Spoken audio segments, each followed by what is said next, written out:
Ready when you are, Connie. Oh, sorry.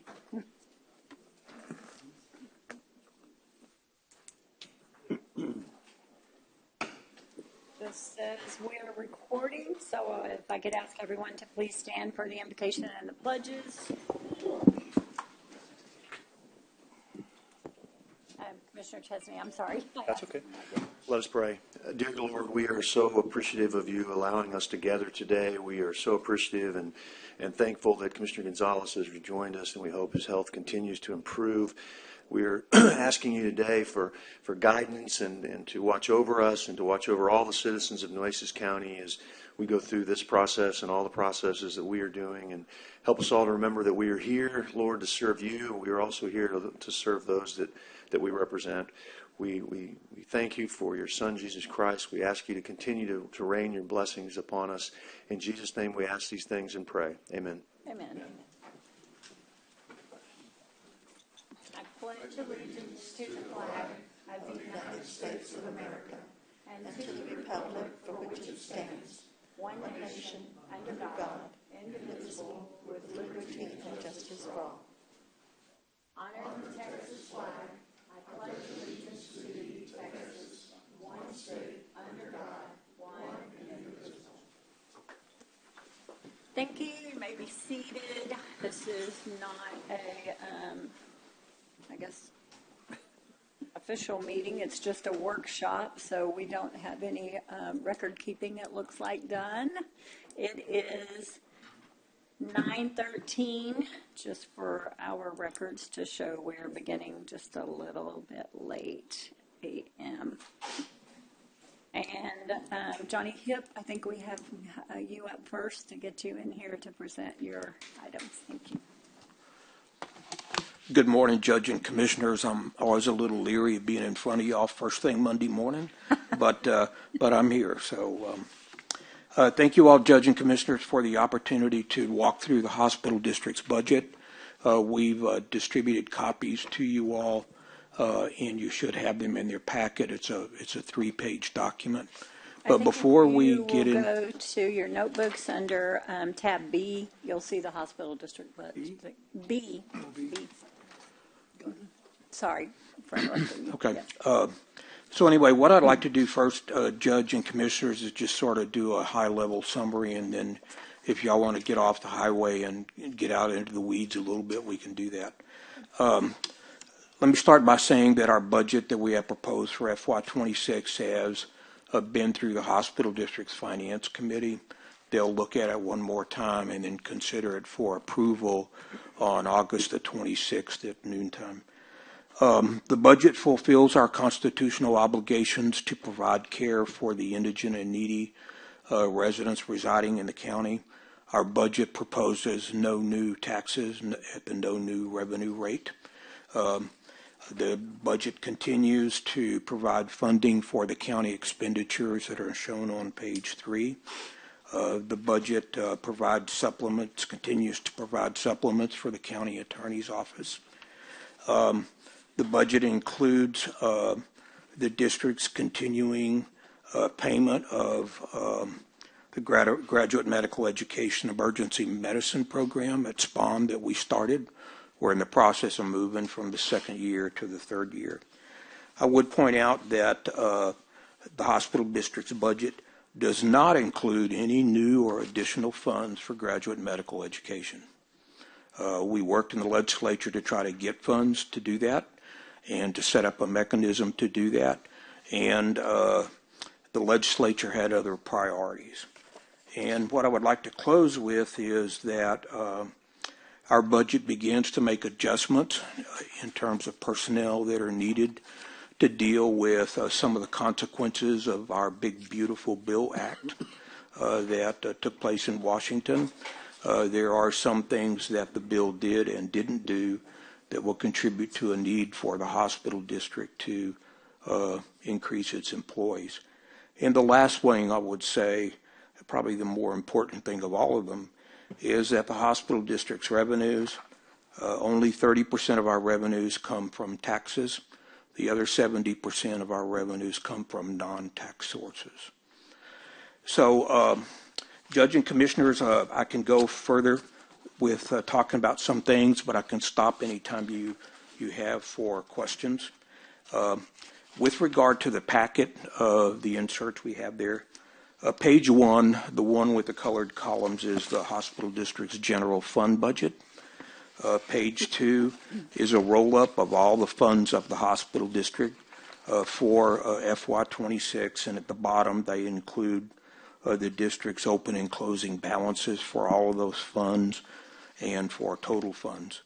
And the last one, and probably the one you would be interested in mostly, is page 3.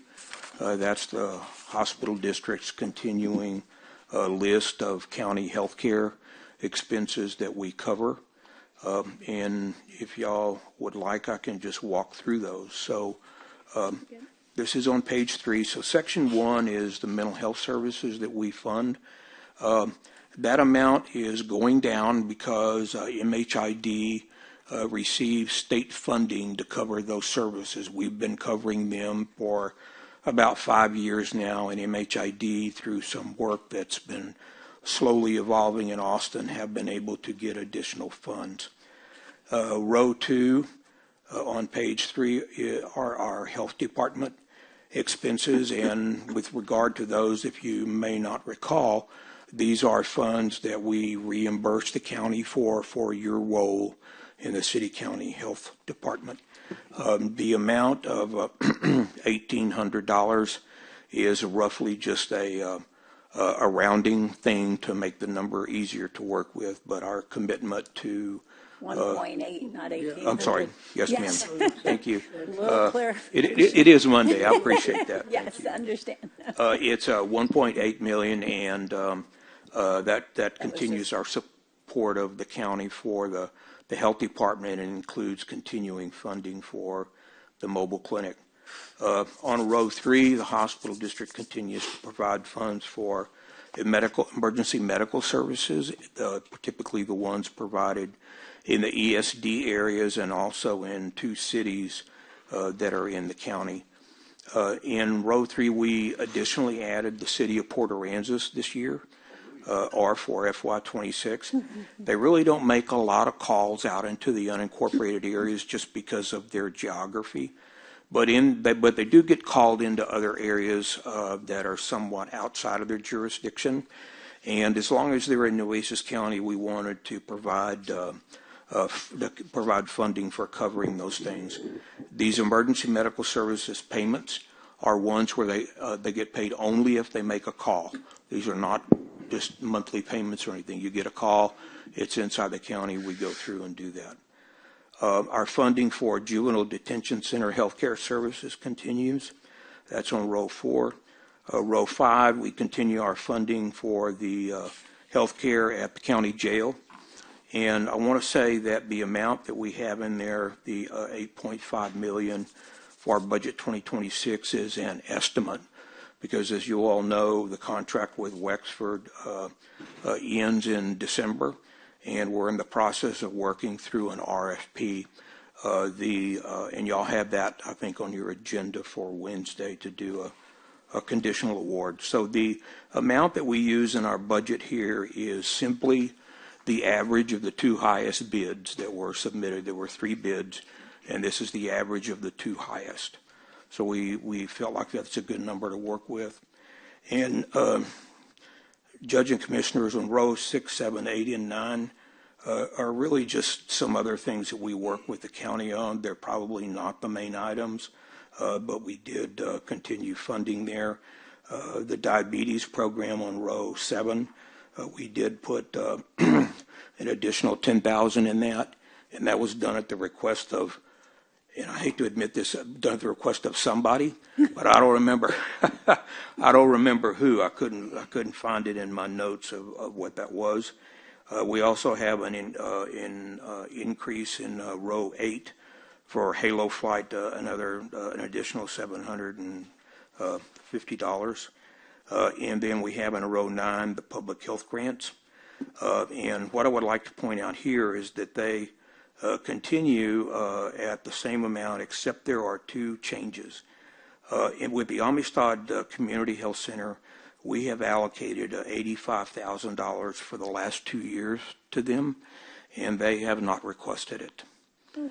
So we have given them notice, and we have put a 0 there. We can easily add it back, but they've been notified several times that they have amounts there that they need to invoice us for.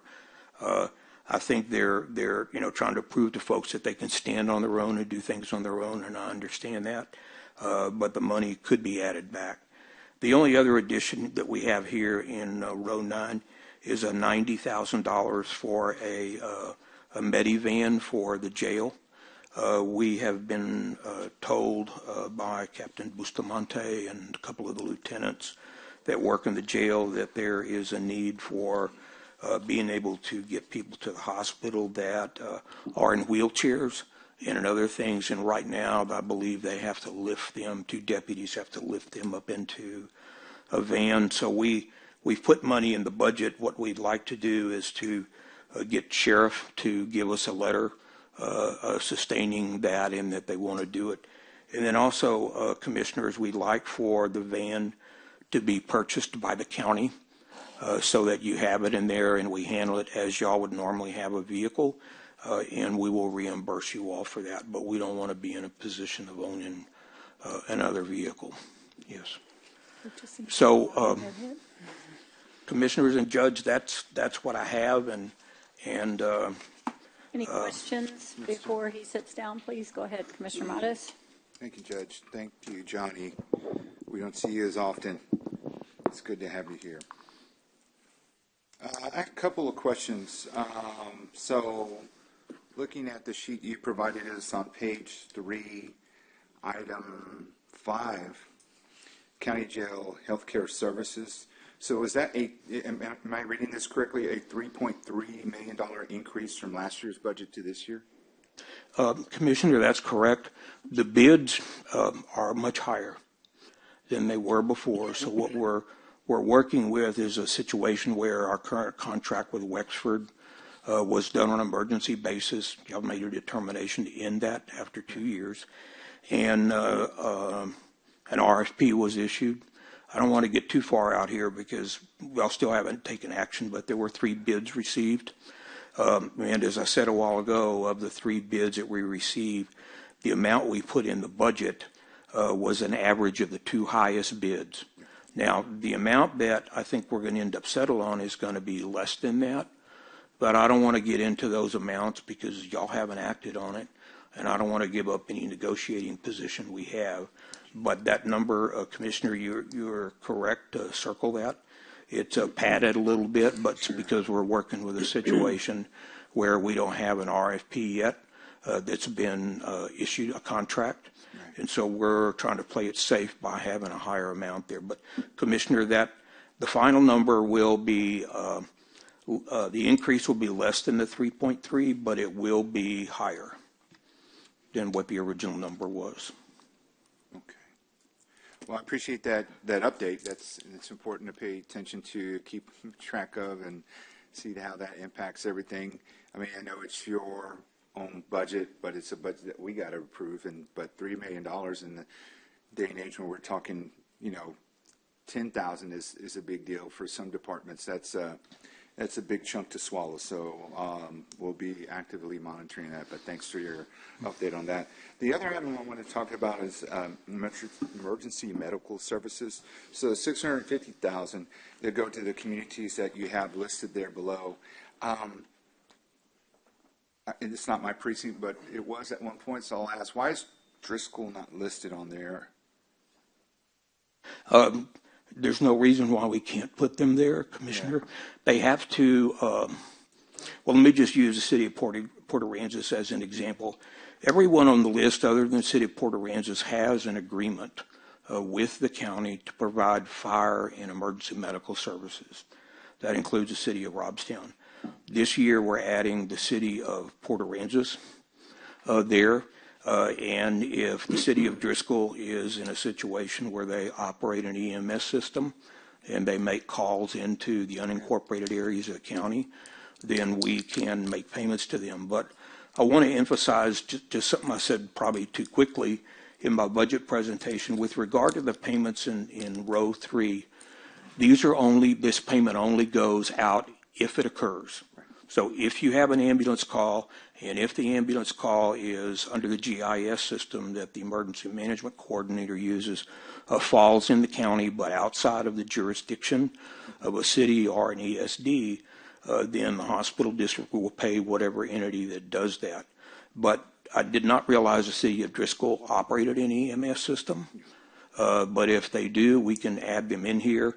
In order to be on this list, though, and this is what we're working on with the city of Port Aransas, they'll have to enter into an agreement with the county, one that D operates for all of the fire and EMS in the county. So I hope I'm answering your question, but. Yeah, no, I didn't see them on there, and I knew they were on there. I wasn't sure if we took any action to consolidate or eliminate anyone. So I just wanted to make sure that if they're still on there, they get that. But to a bigger question that you may not be able to answer, and this may be more of a policy question for us as the court, we, as the county, all counties, all 330,000 citizens, are subsidizing fire calls, emergency calls for those in these communities? Is that the best way to describe this? Well, I don't know about fire calls, Commissioner, because that's kind of out of my area. Okay. But with EMS, what the hospital district is doing is paying roughly $300 to $350 per call that's been validated by the county's emergency medicine management coordinator that fall within areas of unincorporated areas of the county. And I get it. I mean, my office up until about 2 years ago were the ones that were doing all this, at least for the Robstown area. And so when you say city of Robstown, it's not necessarily city of Robstown, is it? Is it the unincorporated area? Because we have a part of Robstown we call Robstown, but technically it's not in their city limits, it's county. Is that correct? That's correct, Commissioner. And I say the city of Robstown only because they're on the list.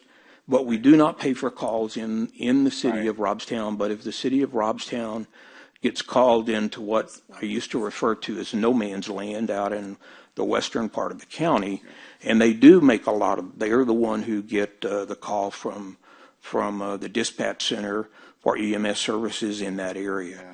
So we refer to it. It's like county and city, right? County part of Robstown, city part of Robstown. There's literally a road in Robstown called Western, and so everything west of Western is pretty much county, and everything on the east side is actually city proper. So, Commissioner, I'm sorry to interrupt you, but I did want to add one more sort of addendum to that discussion about emergency medical services. Mm-hmm.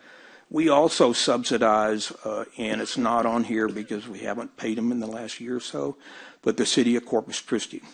They do also make calls into unincorporated areas of the county, and we get a fairly late bill. I say late, maybe a couple of years in arrears for making calls into the unincorporated areas of the county. And, once again, this is the part that goes more to policy, but, it's difficult, I say, challenging to account for funding these EMS services that are on the western part, the county part of Robstown, when literally it's across the street. And we know they do mutual aid, and we got Chief Martinez here, and we have Precinct 5 that are here, and of course they cover all of their area. But, UCPD go into county areas. I mean, if there's a call, you got backup, it's City of Robstown PD. So just looking at that as a bigger picture issue is how can we make sure that it's as efficient partnership as possible. Maybe the City of Robstown takes it on and we can still help subsidize that part.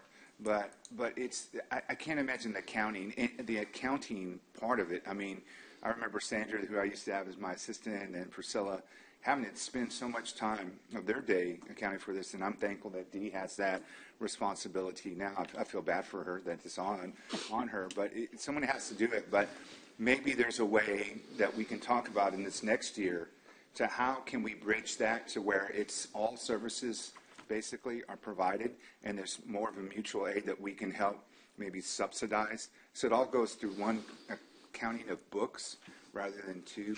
It just always perplexed me coming in why we do it that way. And I understand the history, and I'll give you a little bit of the history on the geography itself, so it makes sense. But literally, that was probably back in the day where there's probably a few streets or a little bit of distance between them.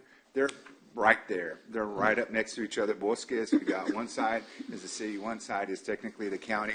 Same thing, everything on Western. So it's just, those are things I'm talking out loud that hopefully we can consider moving forward. And all these other areas that have been mentioned, right?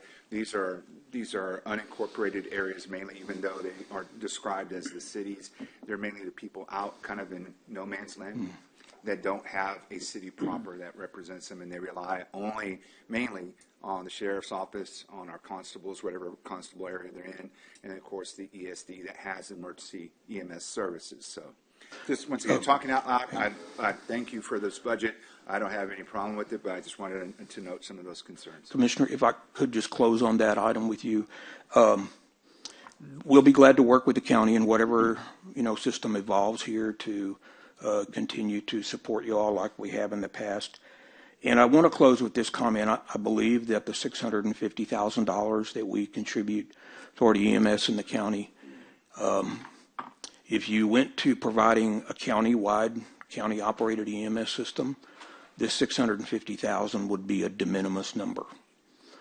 And I think that given what we have here now and the way that we operate, at some time, Commissioner, it probably does need to be tuned up. But this system is cost effective and efficient right now.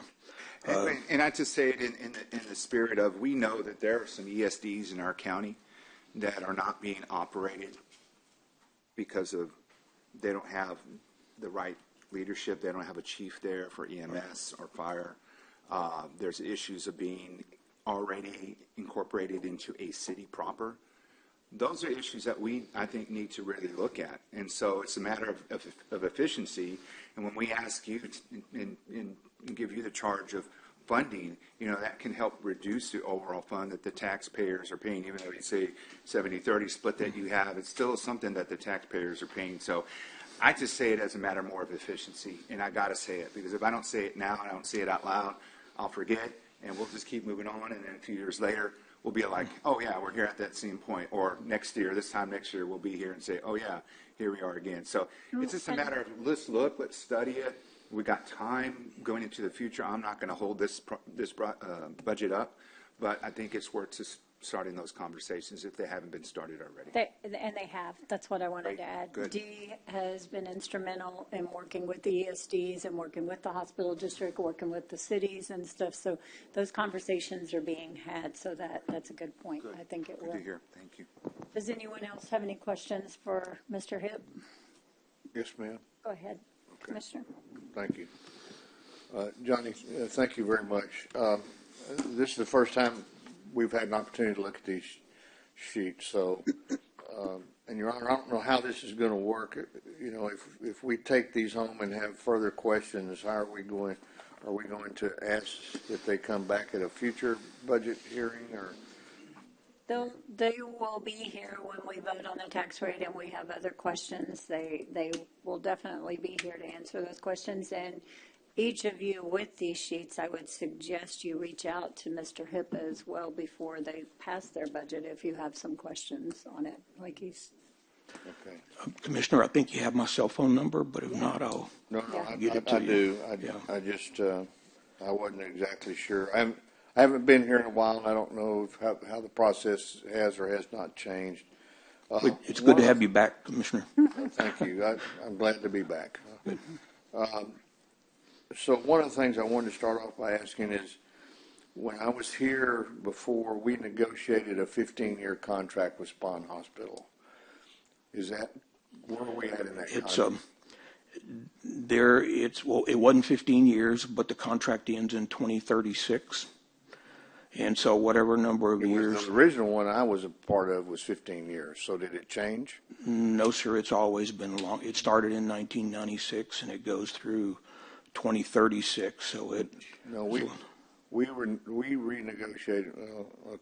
Okay, that's why this is difficult, because we haven't had an opportunity to go through this. But anyway, there was a different agreement that was negotiated back around 2010. There have been amendments, yes. Where the Nueces County was going to be, when we renegotiated it, basically we were going to pay a flat rate to Christus Spawn every year for them taking care of our health care. That's the way the agreement started, Commissioner, and it's been through some iterations, but the current iteration, the way our mechanism with Spawn works now, is that the hospital district, under this current agreement, Spawn takes care of our indigent at no cost to the district or the county. Okay. So we don't pay anything for that, but the tax revenues that we would have applied to care of the indigent are used to benefit all the hospitals in Nueces County by providing funding for them to draw down supplemental payments from the federal government. And that used to be around $10 million. What is it now? It's huge, Commissioner. I would just say in round numbers about 125 million, the payments that we make. And so let me just clear that up, because our tax revenues only bring in about 30 million a year.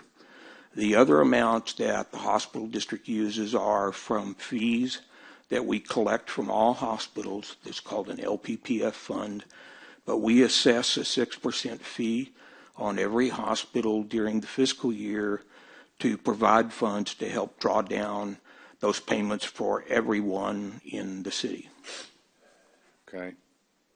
That's Driscoll, the Columbia Hospital, or the HCA hospitals, and certainly Spawn. Okay, well, I'm not going to belabor the point, or we'll be here all day, but I would like to see a breakdown of what that looks like from top to bottom, please, Johnny. Sure, we have a schedule. Commissioner, we'd be glad to share with you. We give our board every month that shows the flow of all those funds. Okay. Yeah, I'd like to see that. Okay, I want to go back to the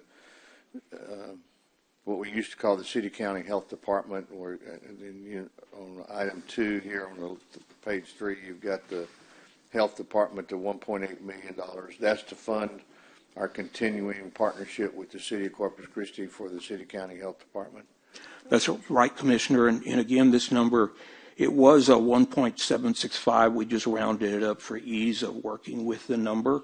Okay. But I don't know what the amount is that you are going to arrive at with the county, because I think that agreement to renew with them is in the works with you all. This is the amount for this next year. Okay. They want to readdress it next year. This is the amount moving forward. Right. Yeah, I was told 1.7 million and some change. 1.765, but they rounded it up to 1.8. Yeah, in the budget column, Commissioner, the third one over, budget 2025, that was the number. But just for ease of working with the number in the first column in budget 2026, we bumped it up to 1.8 million. Okay. Okay, and under the emergency medical services, the $650,000. So what you're saying is each one of the ESDs, if they have, if they do an emergency service, ambulance pickup or whatever, then they invoice you back on an as-needed basis? Correct. They invoice us. It goes, the process is we receive the invoice, all the details, the addresses, et cetera. That information is given to D, and D basically goes through the GIS system and eliminates calls that were not proper in terms of geography and in terms of whether they made a call and just stood around, or they made a call and took somebody to the hospital.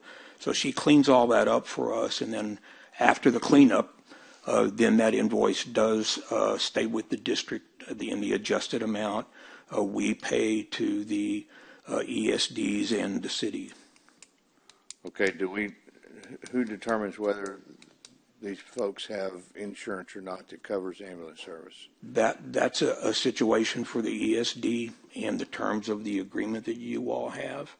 And so that is probably something that is on a checklist of things that probably needs to be looked at because I'll give you an example. If they're is a car accident, two different vehicles involved, there's typically going to be insurance and a lawyer in the background. And so if you have an accident and you injure somebody, they're typically covered by somebody's insurance. But Commissioner, I don't know whether the bills and stuff that are coming to us from the ESDs are net of those payments, or if there are any of those payments. I believe that the amount that we get is the amount that the ESDs were unable to collect, but I'm not familiar with all the details because, Commissioner, it's a county agreement. It's an agreement the counties have with the ESDs, and our role is simply to step up with the funds. But we would be glad to work with you all to work through your question. Okay. Well, we probably, if it's a county issue, then we need to probably address that on our end. We did that at the city here recently when I was with the council, and it's a significant amount of money every year that the city was not recovering. Okay, so what was, this shows what your what was the expenditure for last budget year up to this point for the emergency medical services? Commissioner, do you have that number? We're going to project that number for FY25 is going to be very close to the 650,000. The problem, we can't give you a number, Commissioners, because we're still in FY25, and these bills are, as I mentioned, they're a couple of months in arrears, and so I can probably answer that question in December for you, but I can only answer it for about the first 8 or 9 months that have occurred so far. Okay, and the county jail health services, the 3.3 million that you're estimated it is going to be above this current budget year, is that covered in your general fund, or? That amount will be coming out of our general fund, yes. Okay, and what line item is that going to be? If you'll flip over to, Commissioner, to the colored column one, and it will be included as a part of row 12. So row 12 in the yellow column is basically that number that's in that cell matches the number that's at the bottom of the county expenditures page. And so by the fact that this number is on the general fund page, it gets paid out of our general fund. Okay. Okay. Let's see. Okay, and moving down to line item 8, the Halo flight funding. So we're going to participate in that to the tune of $15,750. Commissioner, I believe that amount is a match amount for what the county's going to do. I believe in this coming. We normally do 15. In previous years, they came to us and asked for the 750 additional. You all went ahead and did it. It's on our list on our discussions when it comes to increase to 15,750. So whatever we do, Commissioner, in this coming year will be an identical amount to what you all do this year. So we're doing 30. Total with both 32,000 roughly. Correct. Mm-hmm. Okay. Do our employees at the county, what is their benefit of that? Do we I believe, Judge, that there is they get full benefits. A program that a Halo flight provides. I don't know the title of it, but there's a program where they provide a card to county employees. That's what I was getting at. Yes. Right. Yes. It's not only the employees, it's employees and their family are covered in case something happens outside of the county. Okay, good. I just want to make sure of that. Well, I think what it is, Commissioner, is if they get airlifted, there's no charge if you're a county employee or family member. Okay. And under item 9, the Medivan that you, so there's no contractual services in the county that we could take advantage of instead of us owning a minivan? Commissioner, that would probably be a question that would go through the sheriff's office. Okay. But what we're working with is a request by the jail captain to do that. Now, whether they've explored all those avenues before she came to us, I don't know. And again, Commissioners, I just want to say that this line item is one that's been under discussion for a while, but we still need a letter from Sheriff Hooper stating the need and the necessity of the van. Okay, all right. Okay, Johnny, that's all I had right now. Once I have an opportunity to look through these in more in depth, I may have some additional questions. Certainly, Commissioner. Thank you very much. Thank you. Did you have a question, Commissioner Gonzalez? Yes. Yeah, I have one. I'm still concerned on this page here that, and I think we talked about this pretty lengthily about the vector control. Johnny, I don't know where we are with that. And I understand that although we rounded it off to 1.8, and I don't know if we're taking the 300,000 from the 1.8 to pay for vector control. At one time, it was being paid by the city county money that we used to give the city county district, and then it was sent back to us, so we're paying for it. But I think that again, this item here, vector control, just like any other item that's on there, affects not only, for some reason that district decided not to do it because it wasn't a community, something that didn't affect this affects the entire community. Kids are waiting in a bus, getting bit by mosquitoes, getting all kinds of disease, they're taken to the hospital. I think it affects everybody in the Western District that doesn't have what the South District has. So, I think that this is something we really need to look at, because I think it'll be a win-win situation from keeping people out of the hospital, the kids, missing school, and I think when it rains, they're out there fighting mosquitoes, and there's no shelters out there. So I think it's not like an individual thing. It's really a community problem that affects entire families.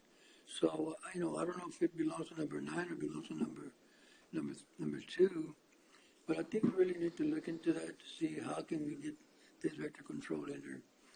Commissioner, I don't know if vector control is paid out of the county's $1.8 million. I don't have any answer to that question. But if the question is can the hospital district pay for vector control, the answer is no, because we took that amount out of the budget last year, and let me explain why we can't pay for it.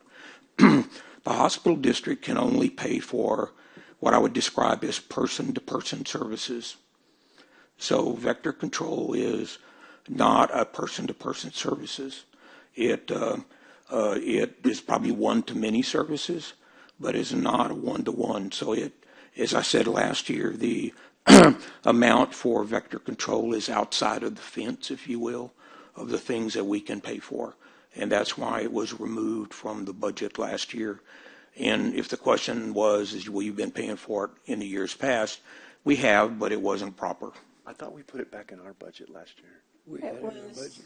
But I think it's in our budget, isn't I it? think they used ARPA money. We have it on our list of items to put it back in our budget this year. Yeah. We did with ARPA last year? So now you're saying, Judge, you're going to put it back into our, okay. Regular budget. But I understand that, Commissioner, but I still think that we need to look at this real seriously, Johnny. I know you're talking one-on-one, but I don't know about what you mean one-on-one when you got kids going to the hospital, kids going to the clinic. It's a one-on-one. When they get to the clinic, it's a one-on-one. When they get to the hospital, it's a one-on-one. So, we're talking about a population here that we're trying to protect, we're trying to save, that other than, and if I go down the line here, I don't see a one-on-one on everything that's on here. So, I think that we really need to look at this, and we're cutting back on some other areas, so why not try to upgrade this vector control thing. And I know there's a way. Do we have to do a policy that hospital district pays for it? Well, Commissioner, let me back up. I think if you go down the list, everything that's on that list, maybe with the exception of Halo Flight, the money that goes through results in a one-to-one relationship, the payments that arise from a one-to-one. So if the issue is whether the hospital district can do vector, that's probably an issue that can be taken up in Austin.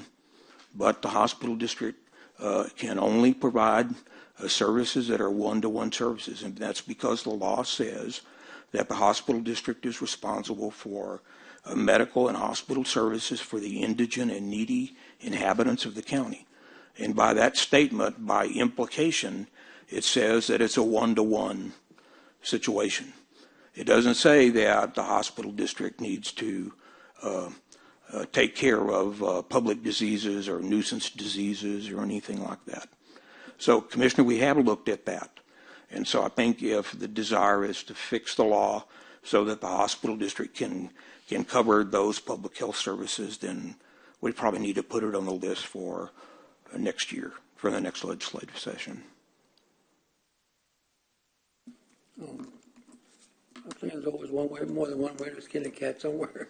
So, you know, and I just think that there's a big need in the western area. And Well, Commissioner, I understand if it comes out of our budget too, but I mean, you got a bigger budget than we do, and you know, I think we've gone to the well a couple of times on things that there's not going to be a one-on-one thing that we spend a lot of money on, you know, but I just want to say if we can look at this, I'm concerned on the outer areas of the city, the county, where people actually are affected. And kids more than adults, right? So this is my concern. You know, so. Well, Commissioner, I think the hospital district has been a very good citizen. If you look at the total of the amount of money we're spending on this page, it's been great. I'm not okay. worried about that. It's been great. And I've always supported that. Always supported you. You know, but this is kind of my personal thing, I guess, maybe. You know, because I think, you know, I've been out there, I've seen it.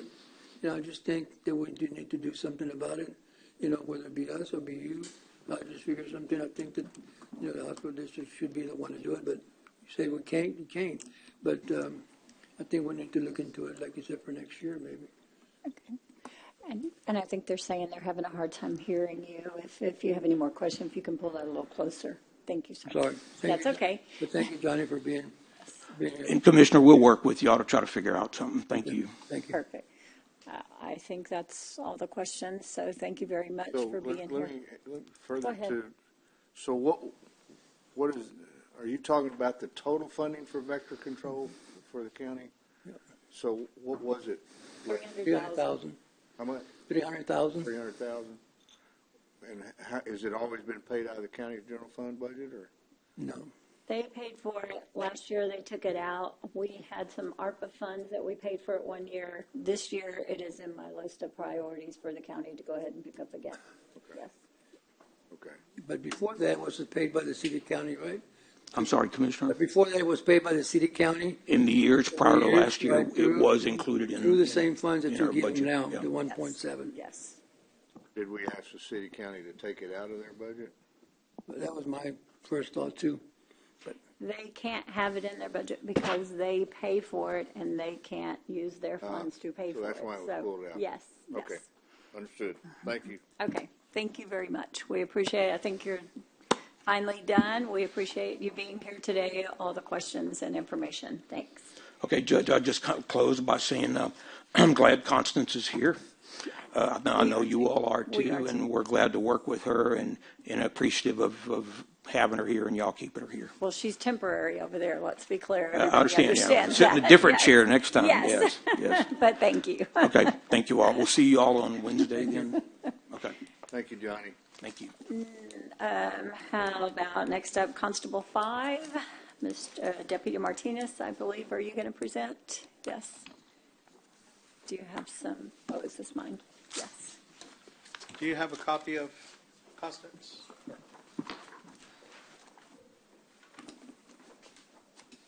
This is something for later. Which tab are we under?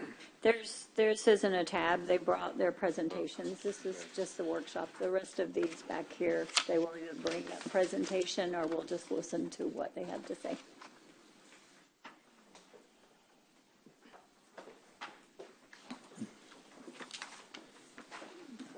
We asked them to bring multiple copies. Yes.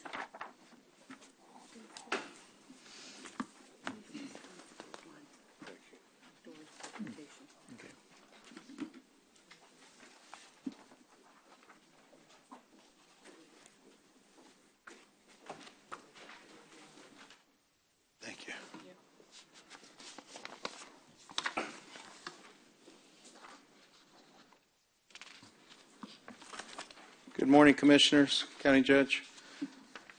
The Nueces County Precinct 5 Constable's Office is requesting or trying to get acceptance for code enforcement proposal to our department with the Nueces County Precinct 5 office.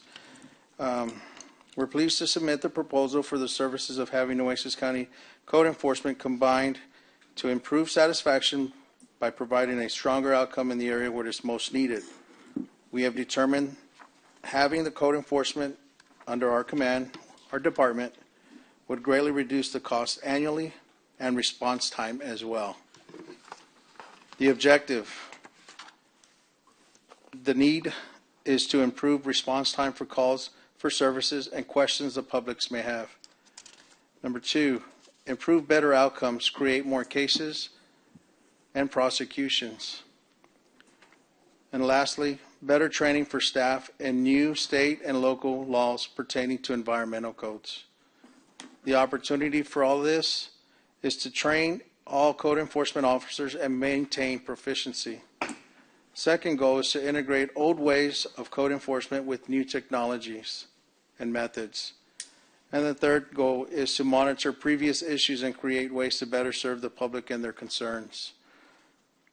So solutions, recommendations, stay ahead with new ways to enforce the growing issues in the county may face.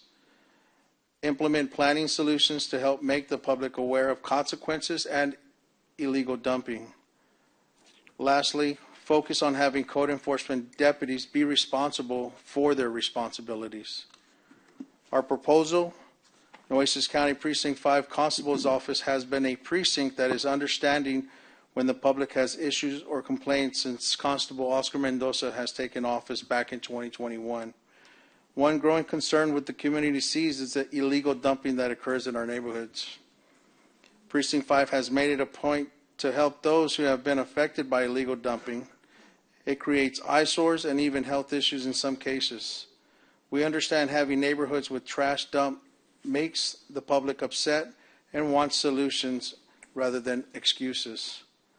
By adding the Code Enforcement Division attached to the Precinct 5 Constable's Office, we will help with the growing issues in the county faces. With code enforcement assigned in Precinct 5, we will still be able to cover all Nueces County with minimal issues. Another benefit would be the fuel cost in the annual budget. Code enforcement will be in the areas where most illegal dumping occurs. There would be less travel to get to those areas. If we look back at all the reports that have been generated for illegal dumping, most cases have been in the west side of the county. Lastly, the units which are assigned to code enforcement have Precinct 5 logos already with constable's lettering, which would reduce the cost of having to redo all the graphics, potentially costing the county more money. The rationale in all this, research shows that it's been beneficial to have code enforcement to assign to Precinct 5 for quicker response time, better training, public awareness, and communication. The expected results with the Precinct 5 having code enforcement is stronger cases to be filed with the DA, better public relations, most importantly, cleaner and safer for the healthier communities. And I'll open the floor to any questions if you have any. Anyone have any questions? Anyone wish to speak? I have a couple. Go ahead, Commissioner. So you're suggesting that the whole department, or not department, but the whole code enforcement be under Precinct 5? Yes, sir. So how would you feel if it was 4 code enforcement officers in 205 and 201? I'm open to anything that, the county could save money, better response time, and overall public And safety. the reason I ask you that because you talk about car time, travel time, gas time. Either way, it's the same thing. One does it, 2 do it. Somebody's got to do it. Correct. So it comes out to the same thing. The code enforcement, unfortunately, and I look at the things that you listed here, it's a lot more than just what's here. I mean, if you, in my area, and this is what I've always been concerned, my area, probably precinct 3, precinct 1, have really been the dumping grounds for this, for people just to dump before they get to the. Right, careless people, yes. Well, no, not careless people, people that don't care. People that don't want to go to the dumps, to the dump. It's not about careless. It's about doing it. It's a crime. It's a criminal. So you said about going to the DA. So you think the code enforcement violation is all go to the DA's office? Yes, and a lot of it is based on the weight of the trash amount. And I'll bring up a situation where we had just recently where we had a builder dump all his roofing materials on the side of the road off of one of the county roads, and it exceeded well over into the felony amount charge. We filed the case with the DA. The DA was gladly on board with it. We got the warrant. We arrested the gentleman at his residence, and he's going to be responsible for everything that he did. And I remember that case very well. But also on code enforcement, basically the first line of law enforcement or criminal justice or judicial is the JPs, really, right? So you didn't mention the JPs. It's really the JPs that handle the code enforcement violations. Correct. And the reason we went through the DA's office in this particular case was because of the amount of weight, Right, which sure, was, sure. Leaning more towards the district attorney's office rather than the JP courts, which would have been a misdemeanor. And I really admire that you guys want to take an interest in this, because it's time that we really, it's a county-wide, we start taking interest. Definitely. Our county's not And we're looking- ready to take on that the county's not responsibility. looking very good right now, and especially, and I'm concerned about my area, and I said when it says precinct 2 and precinct 4, 2 officers can work that area. Precinct 3 and precinct 1, 2 officers can work that area. So we're covering the whole county, Yes, sir. right? So when you put 4 in one umbrella, it's kind of hard to start dividing who's going where or what. Yes. I'm also looking on experience, on reports, on grants. Do y'all expect to do any grants on it? Yes, sir. Our department currently has 2 deputies who have been through grant schools, and they are aware of what it takes to get grants through our department.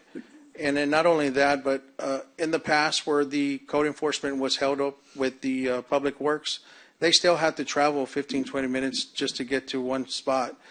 And again, I'll reiterate, a lot of the cases that generate through Nueces County have all been on the west side, which is Driscoll, Banquete, Agua Dulce, Bishop, all those areas that the response time is a lot quicker. We can get to those areas and find out more information rather than finding out that the trash has been there for 3-4 days and not knowing. So it's better for the investigation part of it rather than, and I see your point where, you want to bring one from precinct 2 and 4, but it'd have to be uniform. If we're going to do 2, 3, and 4, we may have to do one for every agency so that the response time, yes, and you're absolutely right, it may be quicker, but if you bring a precinct 2 code enforcement officer all the way to Sandy Hollow, it's going to take a long time, and not only that, but the fuel costs, and then the hourly rate, and then however long it's going to take for that gentleman to be over there to investigate the issue, and then go all the way back to where precinct 2 office is going to be. You're looking at your overtime costs. I think of the big picture.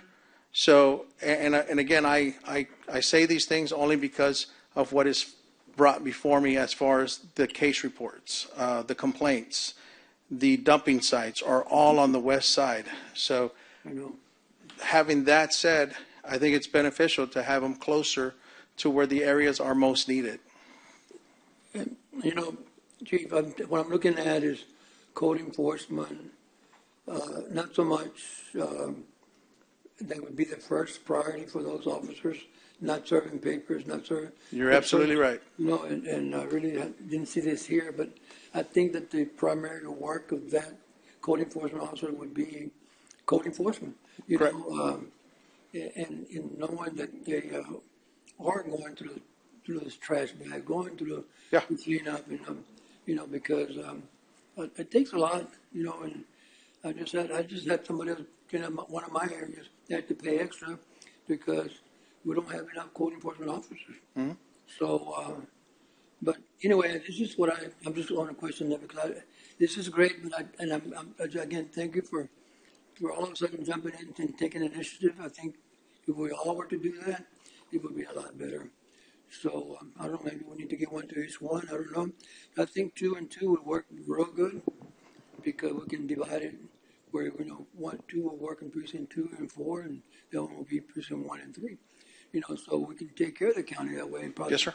be a quicker response. Absolutely. This is my thought right now, but anyway, thank you for at least taking the interest in code enforcement. Yes, definitely. And I appreciate that too.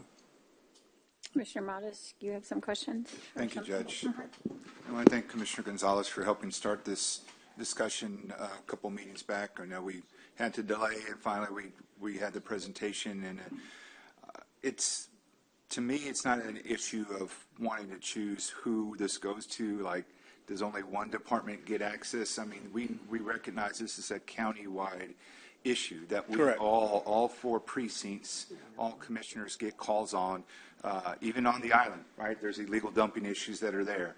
I just had one late Friday afternoon that came in, and thankfully to our Public Works, they're still working it, right? And I called and let Juan know, and he was going to get his officers on it. So we have such a great need. And I think, Commissioner, do we try to expand? Do we give maybe every office at least 1 or 2, those that we know have a high concentration, maybe 2? Because earlier we were talking, Johnny, right, that east and west side of Robstown, we see it, you see it, Chief. Yes. The illegal dumping that we have in Bluebonnet. It just happens there because it's easier to dump. We have some empty lots that are there, or the way that the neighborhood is, it doesn't really have sidewalks. So it's easy just to kind of go shove debris, and it just starts slowly collecting. It may not be intentional, but somebody just sees a pile up, there Yep. it is. Then they start adding. Yep. We got one on County Road, oh gosh, I forgot which one it is. It's off of 44 towards Clarkwood, in that area, in my precinct as well. Yes. So we have a lot of illegal dumping going out to the county park out there. And so we have businesses who are calling. Right. It's about business. These companies are bringing in international investors to their company, and they want it to look a little bit nicer. And so it's an issue that's coming up. So how do we address it, right? I mean, we hear your request. I hear it. I feel it. I'd love to be able to call and get a quicker response. Is it giving each constable their own? Is it going under the sheriff? Is it keeping it as is with Public Works? I think I've had a great response with Public Works. Anytime I've ever reached out, they've always done it. Back when Constable Dorr and Chief Sherry were there, hey, they were on it. There was never an issue. Yes. Or I called them directly. But my perspective is always wanting to make sure that those officers, whoever they may be, however they may be, get included in a collective bargaining. That's not even real, and maybe an issue that's on most people's radar for this issue. But I want to make sure that any increases there are impacted by the increases that are negotiated. So that's just a little part to it, but that's always something I typically bring up year after year. But I think we all see it, we all feel it. I'd love a faster response time.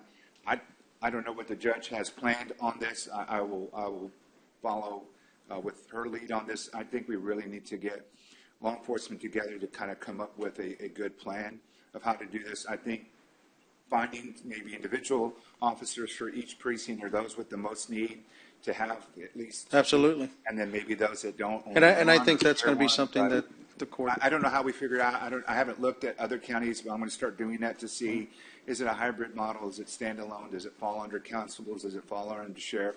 I'm about best practice, so that's what I'm going to be researching over the next couple of days until we get to vote on our tax rate on Wednesday, and as we continue to move through this. Okay. Thank you for your time, Chief. And I'll end with this. I definitely, if Precinct 5 Constable's Office is considered to have the responsibility to carry the code enforcement, I assure you that we will use them nothing but code enforcement and not have them do anything else. For example, serving papers. We Okay. understand, everyone. Any other questions? Yes, go ahead, Just a quick Commissioner. comment. In general terminology, and I appreciate what Commissioner Mata says, because I'm going to do the same thing. I want to follow the judge's lead on this in regards to what she proposes and move forward. But I want to say, for the record, I'm not in general support of adding or reclassifying this year because I want to focus on our current employees and getting them the biggest possible raise that we can. So I'm saying that just so that anybody's watching that wants to come ask for new positions or reclassifications or whatever, I'm not really looking forward to looking at that as much as I am as just really getting the biggest raise possible for all law enforcement and all our current employees. So that's where whatever extra funds I hope we have, not that we have extra, but where we want to spend, that's where we focus on. So I don't like the expansion idea at all, but I'm not going to weigh in on yours or Constable Doors or anybody's right now. I'm just going to wait and see what the judge proposes. But I think we ought to focus purely on the biggest raise possible we can for our current employees and take care of those people first. That would be just a general comment, and I'll say that for the whole rest of the day. That's it. And that's what I've said over and over again. That's what my biggest intent is, to get a salary increase for our current employees by all means. So I will second that, but I've been saying it everywhere I go. That's my focus this year. But before you leave, I have a quick question. Yes, ma'am. We have had some questions come up, and this is off of the environmental issue. This is, do you guys still have the resource officer in Benketti? Yes. Yes. There's an issue there that, have you been made aware of that? It was just brought to my attention late Friday afternoon, like 7 o'clock. So that's something that I believe I need to get with the county attorney. Yes, and probably Teresa in Yes. our office as well, because we have been searching to see when that was approved. Is that a regular employee in your office, or was it only an ARPA-approved employee for? So it was an ARPA employee, That's what I but then thought. when that went away, the Banquete ISD took over, and they were willing to make that change or the payment or the So make it. we aren't funding that No, position. they're anymore. funding everything. The only But thing we we need to don't change is the have a- language. And we don't have a current contract with it. Right, and We that's haven't what we're invoiced working them. on, so. We're like 8 months behind or something, I've I been told. but don't know that's how far upstairs. back, but this is something Yeah, that I it am needs going to be tackle addressed right away. immediately. Yes, Just wanted to let you know. yes, and then Okay. hopefully we can get that language, Perfect. completed and submitted. Perfect. This Okay, was and brought to I'll my get with attention from Teresa, another yes. meeting, so thank you. Okay, thank you, Yes. Commissioners. Judge? Judge, Appreciate it. real quickly, Constable, sorry. I just wanted to share publicly my thanks for your investigative work and arrest of the individual who dumped the roofing tiles out Oh, on our yes. county roads. Yes. That was a great job. Thank you very much. I know y'all went over and above in investigating that and making an Right. arrest. And Well, hats off to our investigator, which is right behind me. He's right behind me is Sergeant Aguilar. He's the one who had the boots on the ground and took over and was able to, close the case with a conviction, or rather not a conviction, but with an arrest. well, everybody involved, thank you very much. Yes, thank you. Good day. Chris Dorr, you are up. Constable, sorry.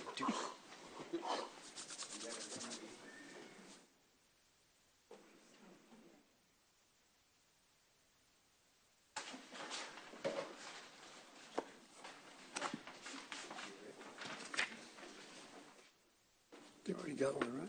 Thank you. You already got one? Thank you. I hope you're going to condense this. I am ready to Thank condense you. it, and that's what I did. It's just the slides are really long, just to kind of get a feel for what's going on with the Thank you. slides. Thank you. All right, good afternoon, Judge and Commissioners. I support moving the Environmental Enforcement Unit from Public Works to Precinct 1's Constable's Office to place deputies within the Law Enforcement Department. Let's go with the next slide. Environmental Enforcement is currently housed with Public Works, a department built for maintenance and infrastructure, not law enforcement. Deputies perform law enforcement duties while classified as civilians. This limits compensation, raises legal concerns, undermines credibility, and even more affects morale. Next slide, please. The title, Constable, Public Works confuses the public and obscures accountability. Although constables hold their law enforcement credentials, housing them under Public Works raises serious questions of who is liable. Law enforcement duties demand certified oversight and mandated reporting. Oversight by Public Works creates legal and operational uncertainties. Transferring ensures legal clarity, proper authority, and operational integrity. Next slide. Why precinct? Okay, next slide. I'm sorry. Next slide. Why Precinct 1? The constable and chief bring years of environmental enforcement experience and remain committed to the unit's mission. Constable's office has countywide jurisdiction and investigative tools. Relocating the unit corrects misalignment and gives deputies the benefits they deserve. Cases will be handled with integrity and transparency, expected of sworn officers. This move strengthens enforcement, enforcing high priority areas. Public nuisance complaint being housed at JP 13 will enable smarter deployment, leverage existing systems, and improve collaboration across the county. It boosts coverage and speeds response time and improves coverage and resource efficiency countywide. Next slide, please.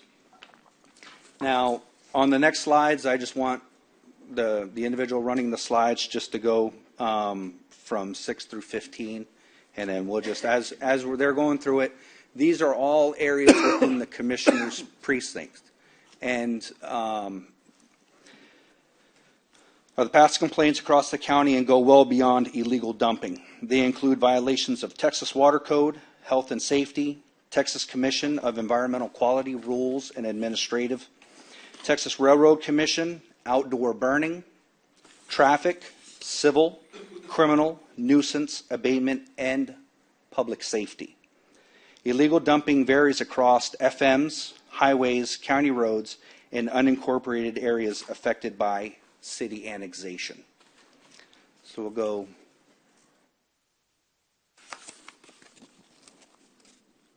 to slide 17. Accountability and oversight. Added oversight by the Commissioner's Court and the county judge will remain in place, ensuring transparency and upholding the unit's original creation. Deputies will focus solely on environmental enforcement. The constable and chief are well versed in environmental and can assist in calls. This isn't a reassignment, it's a strategic upgrade and enhances protection, boosts efficiency, and reinforces public safety. Next slide. Now we get into, next slide. No added cost for vehicles, equipment, or office space. Budget as allocated from 5220. Both deputies are seasoned deputies with over 30 years of county service. So this kind of brings the total coverage of the retention, longevity, and certification to a little over 19,000.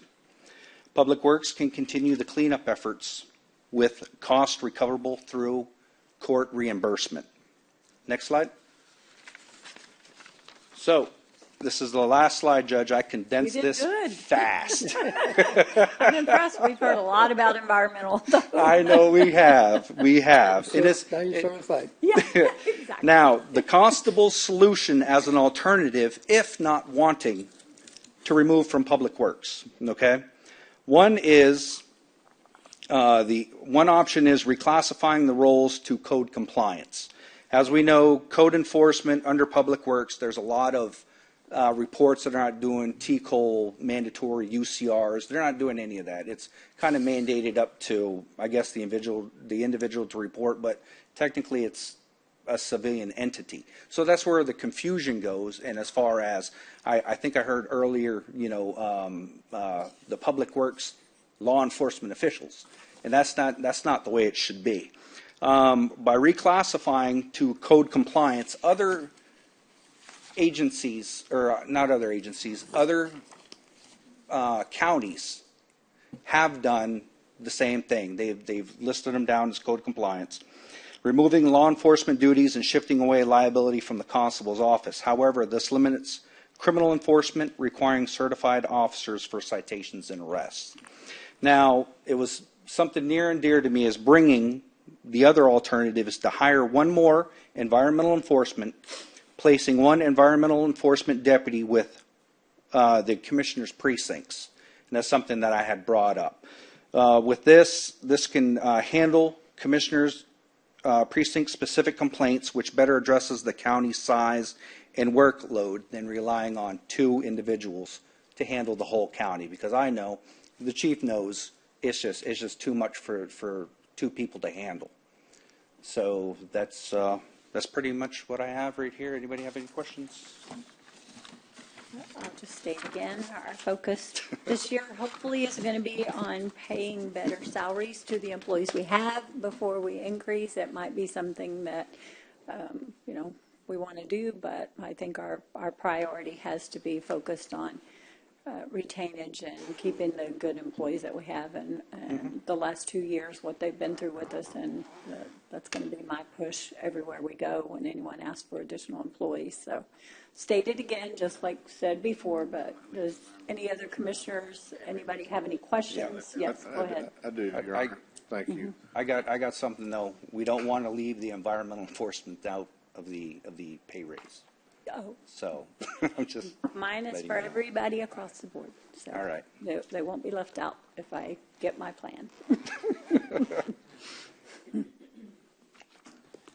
Yeah, Go ahead. thank you, Yes. Your Honor. So, Constable, I noticed a couple of your pictures looked like they were violations of septic system, whatever. Water. And if I remember right, in my past life as county commissioner, a couple of things. Violations of the septic systems was handled by the city county health department. I know when I was here before, if we had somebody report that, they would have me call the city county health department, and they handled it. They used to do the It must inspections. have been before right? me. I don't have a clue. They used to do the inspections. Okay. Correct. They were doing the inspections. We would issue them citations under the health and safety code, which they would have to get it fixed, but then they would have to get it inspected to make sure that it fit That it with passed compliance. muster, okay. So I Correct. knew they were involved somewhere. No, it was our opportunity to get it fixed then and there. Okay. And then after that, after they fixed it, they would need to get it inspected. Yeah, I think now you have to have state inspection, not just city, it has to be state. Okay. That was one. The other one, and this may be more of a question for Juan, but when I was here before, we used to get, I think there were monthly reports from the code enforcement officers for each precinct listing out the cases that they had investigated or whatever, and do we not get those anymore? Does do any of y'all receive a report from your precincts on the cases? I think we also used to get a list of how many cases had been filed and what. Yes, yes. I think that's what we're talking about. And how many were pending. So that's probably a question for Mr. Pimentel, Pimentel. yes. Okay. All right, that's all I had. Thank you very much. Did Yeah. you have some questions, Commissioner Well, I have Gonzalez? a couple of things. One is, I think that when you said one is needed, I seem to agree with you, but I want to thank Commissioner Score for thinking the way I've been thinking for, 14 years. We take care of employees. Yes. It's also my number one. Absolutely. But in addition to that, I have to go outside the circle to want other things too, and code enforcement is one of those. So I don't know what it would. This is a transfer. It's not so much, another department. And it's a transfer with that. I'm sure there's got to be some added because the equipment is there. Oh, Correct. yes. Everything No, is already my there. question about that was the additional employees you started talking about. Oh. The transfer is not, that would be a zero increase. Oh, yeah. Yes, But, no. but additional one employee, we can start. I think there's a way to work it out, Judge, and to me, but definitely, I think we're all, I know that our employees have always been at the bottom of the totem pole, and it's time to bring them up. But I think that also, what we're doing, we need to see what else we have that we can somewhere tie our belts a little bit and see what we can do.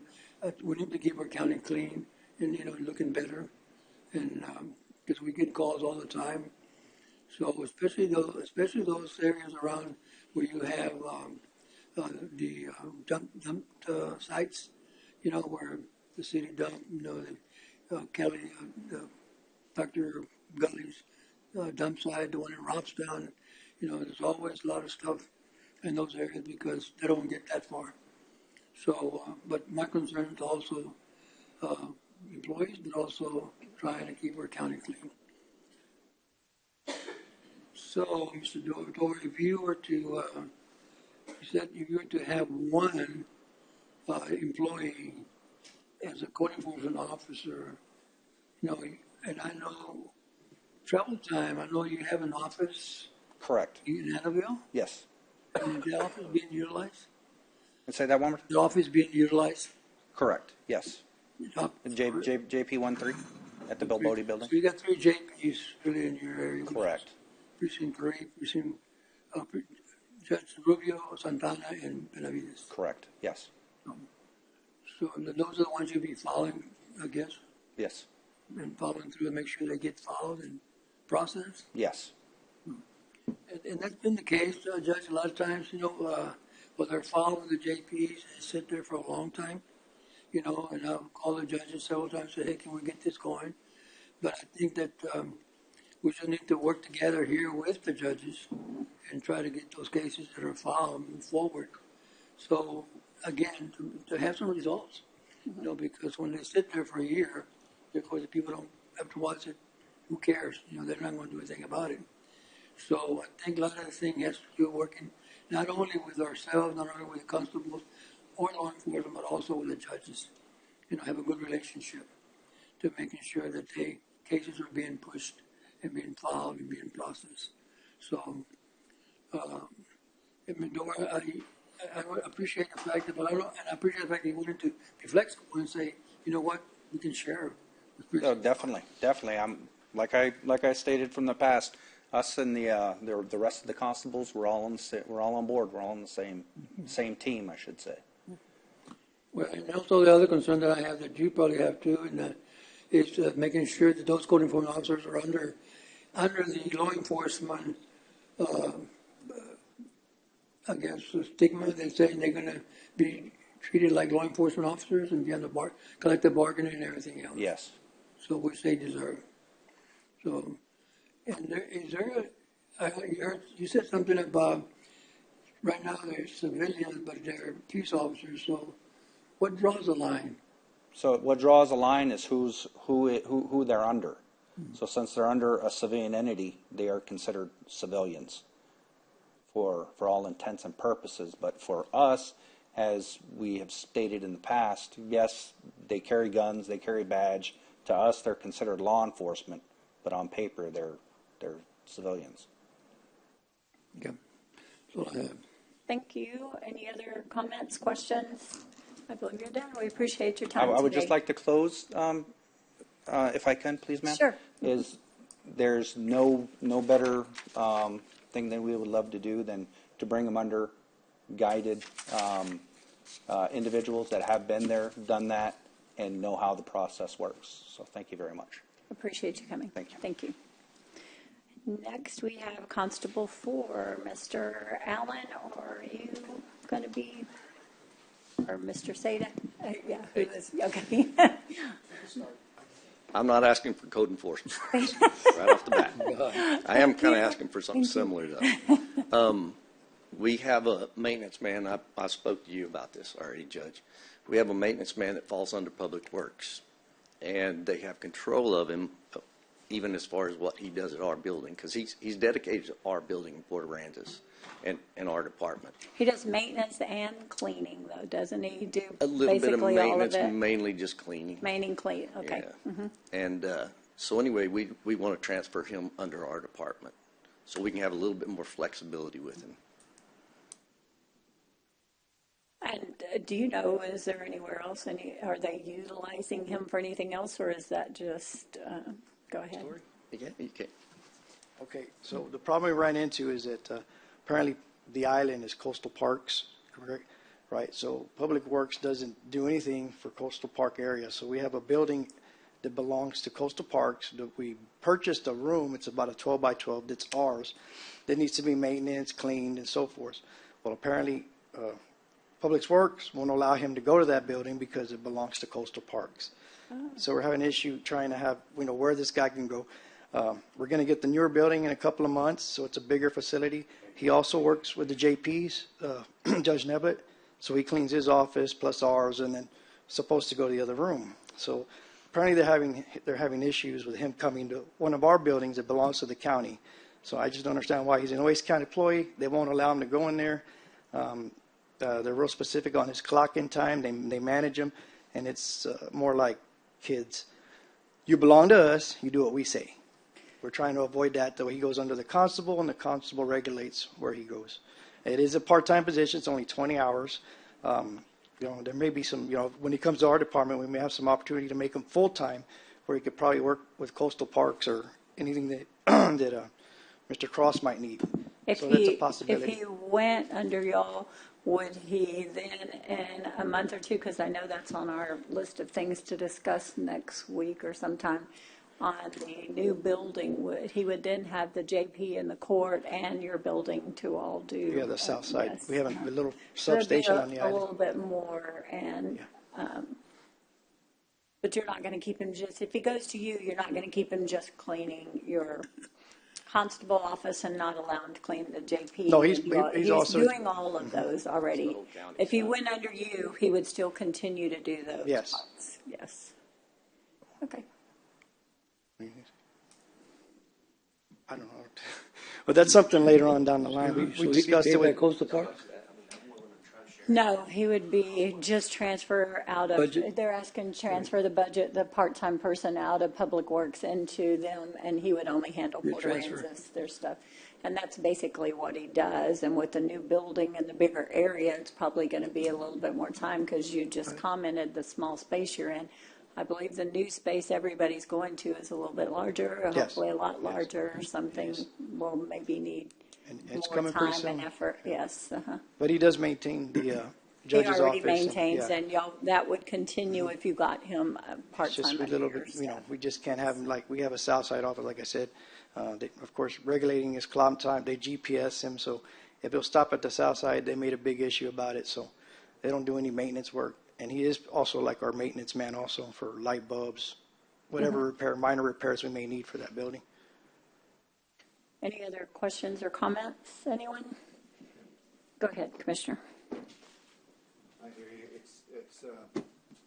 I hear you. It's definitely an issue of closer control is helpful when you have issues like this come up. And in all I can use is in my experience. So I have an office in Robstown. My precinct office is based there. And so we have currently us, Animal Services, and Public Works all in one yard. And so we have 3 separate buildings, but Public Works still comes there. But the same individuals that if I'm there at the office and go later on, say, to the library or another facility, or to the Calderon building in Robstown, and I'm using them because that's the best example, probably closest to Port A. We have at least 3 county facilities. We'll have a 4th when the Animal Services facility goes independent. I see the same couple of people from Public Works that are hopping around. So that works there. Obviously sounds like it's a struggle there. So this is the time really I feel, to debate and discuss this, because this is where we're hearing this. I wish that we would have Public Works here to kind of share their perspective, because I don't want to kind of make up my mind as far as what we can or should do. Being so far away, it maybe makes more sense to kind of give somebody that can handle that job duty, but still be under a different department. So that may make more sense. I'm not going to dispute that. You know what you need. Funny, a few weeks ago, I was on the island for an entire weekend, and I mean, it's a drive. I mean, I can't imagine people who have to work there that don't live in Port A or in that general area. It's a drive to get out there. It was hard to find someone to get out there, and now he's there, and they want to, I understand. Just recently, apparently, it's been an issue because they called him into the office to discuss issues that they're finding out. You know, before when Bobby Sherwood had one, nobody bothered him, and he had his 20-hour guy there, and nobody questioned it. Well, all of a sudden now it's getting questioned when we took office that why are you cleaning that building? It doesn't belong to us. You know, we can't, you know, and I learned that because I had an air conditioner that was broken in there, and I called Public Works, and they said, no, Scott Cross owns that building. I said, oh, Scott Cross, I don't want, what does he own? I said, well, it's Coastal Parks. And then apparently we purchased a little 12 by 12 and made it into a restroom from that section. And he said, no, it's a liability. If he gets hurt, he's not covered. He's a county employee. You know, it's one of those, we're having an issue with that. And if he just comes to us, we're more than glad to share, you know, if Scott I'm sure the wants to judge help could with the maybe work budget. this out with, you know, maybe the judge could get with That's what I was Oklahoma leading and get to this figured out. is I think, you know, we got at least a few days before we Simple. vote on a tax rate, which is, I think, why we're having all of this discussion. And so if we can get together and figure out what's the best plan, I'm in favor of that. I think closer control helps. But when we start farming out specific job duties, like that becomes an issue. And I feel that we're doing that on several fronts, not just this discussion, but several issues. Okay. Code enforcement is one of them. So we got to decide as a court, you know, are we going to make exceptions for certain departments and certain functions to be done or to transfer it over or to keep it as is? I'm not one just to say keep it as is. I'm not that kind of person. But I'm also not the person to say change just for the sake of change. So I think we got to do it individually. So if it's been done before and it changed in that transition before you got on, Constable, then maybe that's the best way to fix it. But if we can work on this the next couple of days, maybe, I don't know, Judge, if you feel we have a bigger time frame to work on to I work think this we'll out. be working or- on it. I think we Okay. also need to check with Coastal Parks and see who cleans their buildings and why. I don't think Coastal Parks, your buildings are your buildings. I think they're all Nueces County buildings. So I don't think this should Although be a they have- discussion to begin with. Well, they have the money though, but you know, Well, we transfer money into theirs too, Right. so That's right. I think the bigger issue is we're all one county. This is Nueces County. I think that we can address this, yes. Yes. Thus the But I need for the appreciate you county bringing it judge to to be our involved. attention. another one for the list. Yeah, I was gonna say. Another one for the I'm list. glad you're the Nueces County judge, so you can take that on, Judge. Yeah, thank you. No, but Thank Well, you. the employee's kind of scared though, because once I guess, when Public Works gets word, he's afraid. He's on probation still, but we wanted to try to address it quickly and to see if we can. I turn them think to us. this conversation has probably already gotten back to him already, and we will be talking to him, so it's good. Thank you very much. We appreciate it, yes. Have we ever looked at farming this out to a private service? That's what I was going to check with Scott and see who does his and see how much it costs, if it's cheaper to go through him. AHI, That's who but they use. their performance is Yeah. not that great, to be honest with you. And so we're always having to go behind them and, you know, clean what they were supposed to clean or follow up on something they were supposed to do. You get on to them, they straighten up for about a week, and then it's right back to the same old song and dance. But before that, we did it all. And AHI was a lifesaver for us because, especially during the summer season, you got maintenance crews that are doing nothing but janitorial 4 to 5 hours a day. So instead of doing maintenance. So that's how we do it. And I'm willing to help. However I can help them, I'll help them. Thank you. I think we'll look further into this and check to make sure if he's doing anything else, and that is a very good request. Thank you. Thank you. Scott Cross, I think you are up. Yeah, Yes. got some great news to share with you guys today. You want to hand those out for me, Monica? And if you got an extra one, give one to either Teresa or Constance. So, Commissioner Pusley, you were asking about my revenues. Commissioner Chesney, you had asked about it too. So here I brought you a report on my revenues going from 2016. The cover page is a summary. All the backup detail stuff is in the back there if you need it. But this will show you what we're doing at I.B. McGee Park on an annual basis, Padre Bay Park, Bob Hall Pier, which Bob Hall Pier hasn't been in operation since 2020, and Horace Caldwell Pier. And so, and you were asking about the expansion of the parks. We're looking to do 25 RV sites at I.B. McGee, 10 tent camping with the current grant we have, 30 RV sites at Padre Bay, and 10 tent camping over there. And those additional sites combined We ran the numbers based on our occupancy rates. They're going to bring you in just under $500,000 more revenue once they're opened up and going. Now, you add Bob Hall Pier on top of that.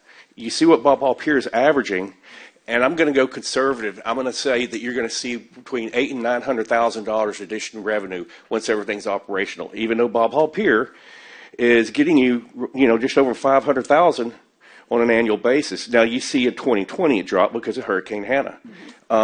What's really interesting, look at Padre Bay in 2020, $671,000, and the reason why, we didn't close. We were open the whole time during COVID when all other RV parks were closed, and we were killing it. 2-week maximum stay, mind you. So anyhow, and this does not reflect beach parking sticker money, and it does not reflect what the pier is actually going to produce with the new restaurateur up there or the concession space at Horace Caldwell. Horace Caldwell is under renovation right now. We're still working on getting the restaurant and the county's concession space built at Bob Hall. And so until we actually get the RFP out there and we negotiate profit sharing once we select someone, we don't know what that percentage is going to be. So there's substantial more revenue. I mean, it could probably, I wouldn't be surprised if it's about $1 million. And so I'm at a $3.2 million budget. Just think, if I can get to an additional $1 million in revenue, averaging $2 million a year already, I'm only asking you for $200,000. So I just wanted to share this with you. I'm excited about it because we're doing a lot of good for the county. What was your total budget? Sorry, say that again. 3.2, I think it was this past year. So we can cut it in half now, right? Dude, don't give Commissioner Gonzalez an opening. Well, I can tell he's back. Hey, Scott, how come Horace Caldwell doesn't have revenue in the category below? It stops at 20. Well, we lost our concessionaire back then. Oh, that's just concessionaire space. Yeah, revenue. Yeah, that's a concessionaire space. Now, I do have revenue coming in right now because we have a temporary concessionaire up there doing month to month, and we set that up. Myself and the board set that up because I didn't have the funds at the time to invest in a point of sale and put a person up there, and there was no way I was going to just let all that pier traffic go on there without collecting revenues from it. Right. So are you not collecting revenue from just the pier part of it? Yes, I am right now. So I am right now. I don't have that reflected in there. I haven't had a chance to put that together. Okay. So that number's short, basically, too. I mean, yeah, that number's there. I mean, Sean, who is our temporary right now, I was talking with him on Friday, and he's getting his numbers updated for me. He just told me this year is better than last year, so it's all just pier gate fees, stuff like that. Right, and the $535,981 on Bob Hall, does include the concessionaire? Yes. The restaurant as well? Yeah, okay. That was our percentage. It was I think we negotiated, I want to say it was a minimum of $2,000 a month or a cap of 12. Now, they were smart when they capped it, and we weren't smart when we agreed to that, because then when they wanted to renew, we couldn't renegotiate the contract terms. Right. So we're not going to get into that situation again. Right. So the 535 represents the cost to go onto the pier and the revenue from the Correct. restaurant. Okay. Correct. But the revenue on the pier is much higher than the concession space. Well, sure, but I mean, I'm making sure that it's clear to the court that that's a combined number. Yes. Right. Okay. So that number should be similar going forward. And then what I would, and I hate to send you back, but I really would like to see what the 21 through 25 revenue is on Horace Caldwell Pier.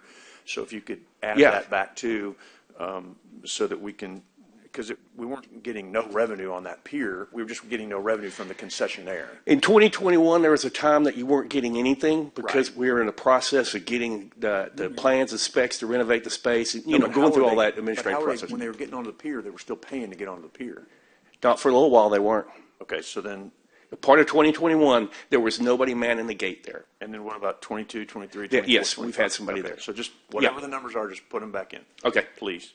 And this is great information. Thank you. Yeah.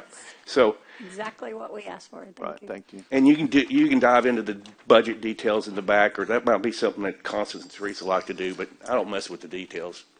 And how much do we get yearly from this? Say again, sir? How much do we get yearly from this for the general budget? How much did you what from the general budget? How much do we get for the general budget on a yearly basis? About just a little over $1 million. It's, General budget? the budget is 3.2 and they bring in 1 point something, whatever it is, and we, I got you $2 million Transfer the worth of rest. revenue last year, and you supported me with 1.2. so That the, was last year. So you're saying that $2 million came to the general fund? well, it's money we didn't have to give him to operate Right, this I'm stuff, saying, so but yes, nothing yeah, comes to the yes. general fund. That goes to the next fiscal year so I can operate with it. Okay. Well, your So- stuff, everything you collect goes into the general fund. It goes into some fund. It is like, Well, it goes in yes. coastal parks fund. I don't know where they keep it until they allot it to me. Right, so like if Inland Parks budget is $3 million, then we pay all of that. If Coastal Parks is $3 million, we pay one of 1 that. million, So yes, they yes. generate $2 million of revenue that Yeah, very but few We other don't have- because departments they have do. a way in to, the county. because they have a way to generate the. Absolutely. the money. Yeah. Yes. And he's trying to get it, what he's saying is he's trying to generate more. Oh, we will. That's, no, so, right, so that the request is less from us. They're trying to Yeah. get to be self-sufficient to where they generate enough revenue to offset all their expenses. Well, I want That's- you to have 5 to 10% skin in I the know, but game. that's my goal. I don't know if that's your goal, but that's Ours, my goal. all of ours, good point. That way y'all got a reason to listen to me up here. That's our goal. And we would have been there had we not had 2 hurricanes. Oh, yeah, it's the hurricanes. COVID didn't hurt us at all. It helped us. But, yeah, because you see 18 and 19 at IB McGee, you didn't get any revenue up there at all. You know, and that hurt us. Not only did what it cost us to rebuild, but compound that with the revenue that we lost, wasn't a good year. And you're always going to see IB McGee kind of tick up over Padre Bay because I don't have any deed restrictions there. I don't have a 2-week maximum camp. I mean, we feel like this next winter or going into this winter coming up, we're completely sold out. All the Winter Texans have already gotten their bookings. And there's no room until we make more room. But, anyhow. Just don't break the rules. Okay. Okay. Thank you very much. We appreciate it, and great news, yes. All right. Thank you, Scott.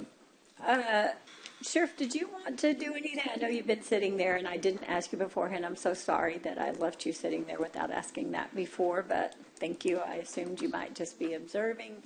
And next we have Danis. I think I saw her coming in the door on our public defender's office. Hello, you're up. Am I next? Yes. Okay. Some good time.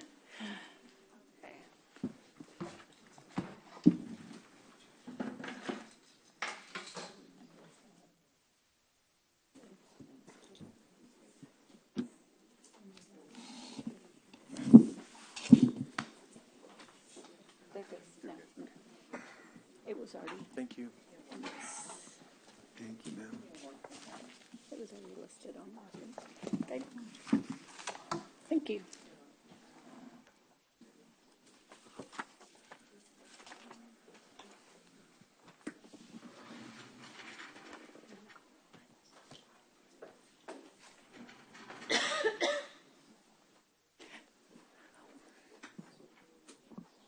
It looks like it is up on our screen, so whenever you get ready.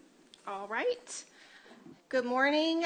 Some of this will look similar. I was here with you on July 10th, so this is somewhat of a follow-up, but I did add in some things and wanted to answer some of the overall questions that had come up in July. So I want to start out by emphasizing what it is we do. What we are working towards is improving indigent defense in Nueces County, specifically effective legal representation for the poor. Effective legal representation helps prevent wrongful convictions, and it also helps prevent excessive sentences, minimizing future barriers to employment and other opportunities for those that are involved in the criminal legal system. We also are working towards better ways of connecting people with the community support systems that already exist and have their own funding outside the county to help our clients with stability and addressing the root causes of crime and preventing future offenses. This office is your investment in improving those services, and I'm so grateful that you stepped out there to do this, and it is a source of pride to me and my whole team that we get to be part of it. We didn't invent the model, you didn't invent the model, but you stepped out there in 2022 and took this innovative step. And I want you to know that you're one of more than 28 counties in the state that has adopted the public defender model. So moving forward, the origin of indigent defense, again, we didn't create this. We didn't come up with this as a nice option. This started all the way back with the Constitution, with the Sixth Amendment. The United States Supreme Court has also mandated it, and here locally in Texas, the Code of Criminal Procedure. Starting first, obviously, with the Sixth Amendment. The next slide shows you what the text of that is, where it recognizes the right to counsel. I didn't even add in here, but the Fifth Amendment with the presumption of innocence is very important when it comes to criminal cases as well. Anyone arrested is presumed innocent unless they are ultimately proven to be guilty. So we have to remember that. You know, when there's, I guess it's probably 85% of the people in the jail are still presumed innocent right now. They are pre-trial, they have not been convicted. So your Fifth and Sixth Amendments go all the way back to the origin of the country with recognizing these real important rights. Next, the Supreme Court in 1963 with Gideon versus Wainwright. This was a landmark case because Mr. Gideon was a 51-year-old poor man with an 8th grade education. He was accused of breaking and entering, I believe it was into a pool hall, and either stealing something or damaging something. So he was arrested, and he asked the judge to appoint him a lawyer, and his judge said no. So he had to go to trial on his own. He was convicted, but he did not give up. So Mr. Gideon turns into a very unlikely hero because he fought his case all the way to the United States Supreme Court. And the Supreme Court came down very clearly on the side of the fact that poor people are entitled to have counsel. And my favorite part of it is towards the bottom of that screen, that the government hires lawyers to prosecute, and defendants who have the money hire lawyers to defend, are the strongest indications of the widespread belief that lawyers in criminal courts are necessities, not luxuries. The right of one charged with crime to counsel may not be deemed fundamental and essential to fair trials in some countries, but it is in ours. So then moving on to the Code of Criminal Procedure. This is the law of the land in Texas, and I laid it out for you in your printout of the PowerPoint, basically how they address it here in our state. So first, they acknowledge that any indigent defendant is entitled to have an attorney appointed to represent them in any adversary proceeding if it would result in punishment by confinement. The next section, which is the next slide, I believe, we've moved into Article 26, says that it's the judges of the county courts and district courts that try criminal cases to adopt the procedures for appointing counsel. And then the next section talks about how counsel who is appointed, except for a public defender, is entitled to be paid a reasonable fee for performing the services to indigent defendants. And then the next slide talks about how the judges have to set a schedule to pay those attorneys those fees, and those fees would be paid out of the general fund. So that's where you come in. So prior to the payment, it's the judges that set the schedule. It's the judges that come up with the appointment procedures, whereby attaching a lawyer to a case provides that representation. So the next slide is essentially just showing you what case count trends have looked like. I had the data for every year, but I just picked every 3 years to not have too many slides. So you'll see there, the blue bar shows you the total number of cases that are closed per year, and the orange are the number of that total that received an appointed lawyer, and then the smaller green bar are the number of people who hired their own lawyer. So the two numbers add up to the blue bar. So in 2013, if you start there, you can see that the total number of cases actually went down in 2016 and went significantly up in 2019, went significantly down in 2022. We were dealing with the COVID backlog, of course, at that time, so that explains some of the reduction. You'll also notice that the retained cases, the ones where people can afford to pay for a lawyer, went significantly down in 2022. That also tracks with the economic issues we faced after COVID. The point in showing you this is to show you that the number of cases is not static. It changes, and it has changed every single year. You know, it is not going to remain the same. You and I don't have any control over that. It is what it is.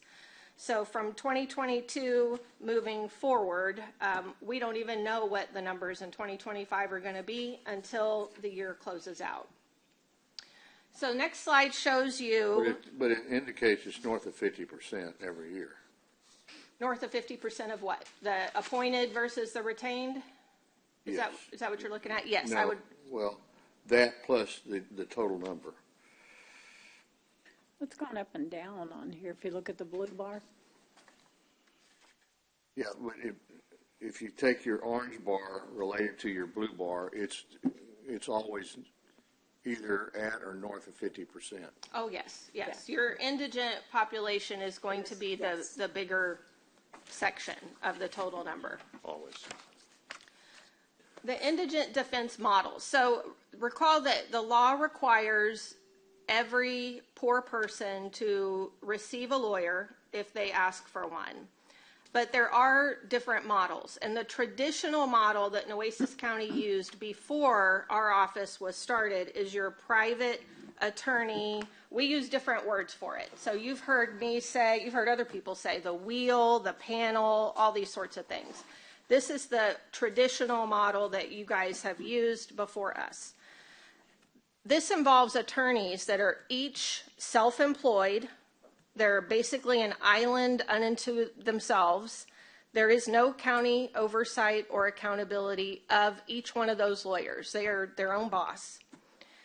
The structure of their payment incentivizes a high volume of cases with as little time as possible on each one, and I'll get into that more shortly. It also creates a potential conflict with the judges approving the fees. This is what I mean.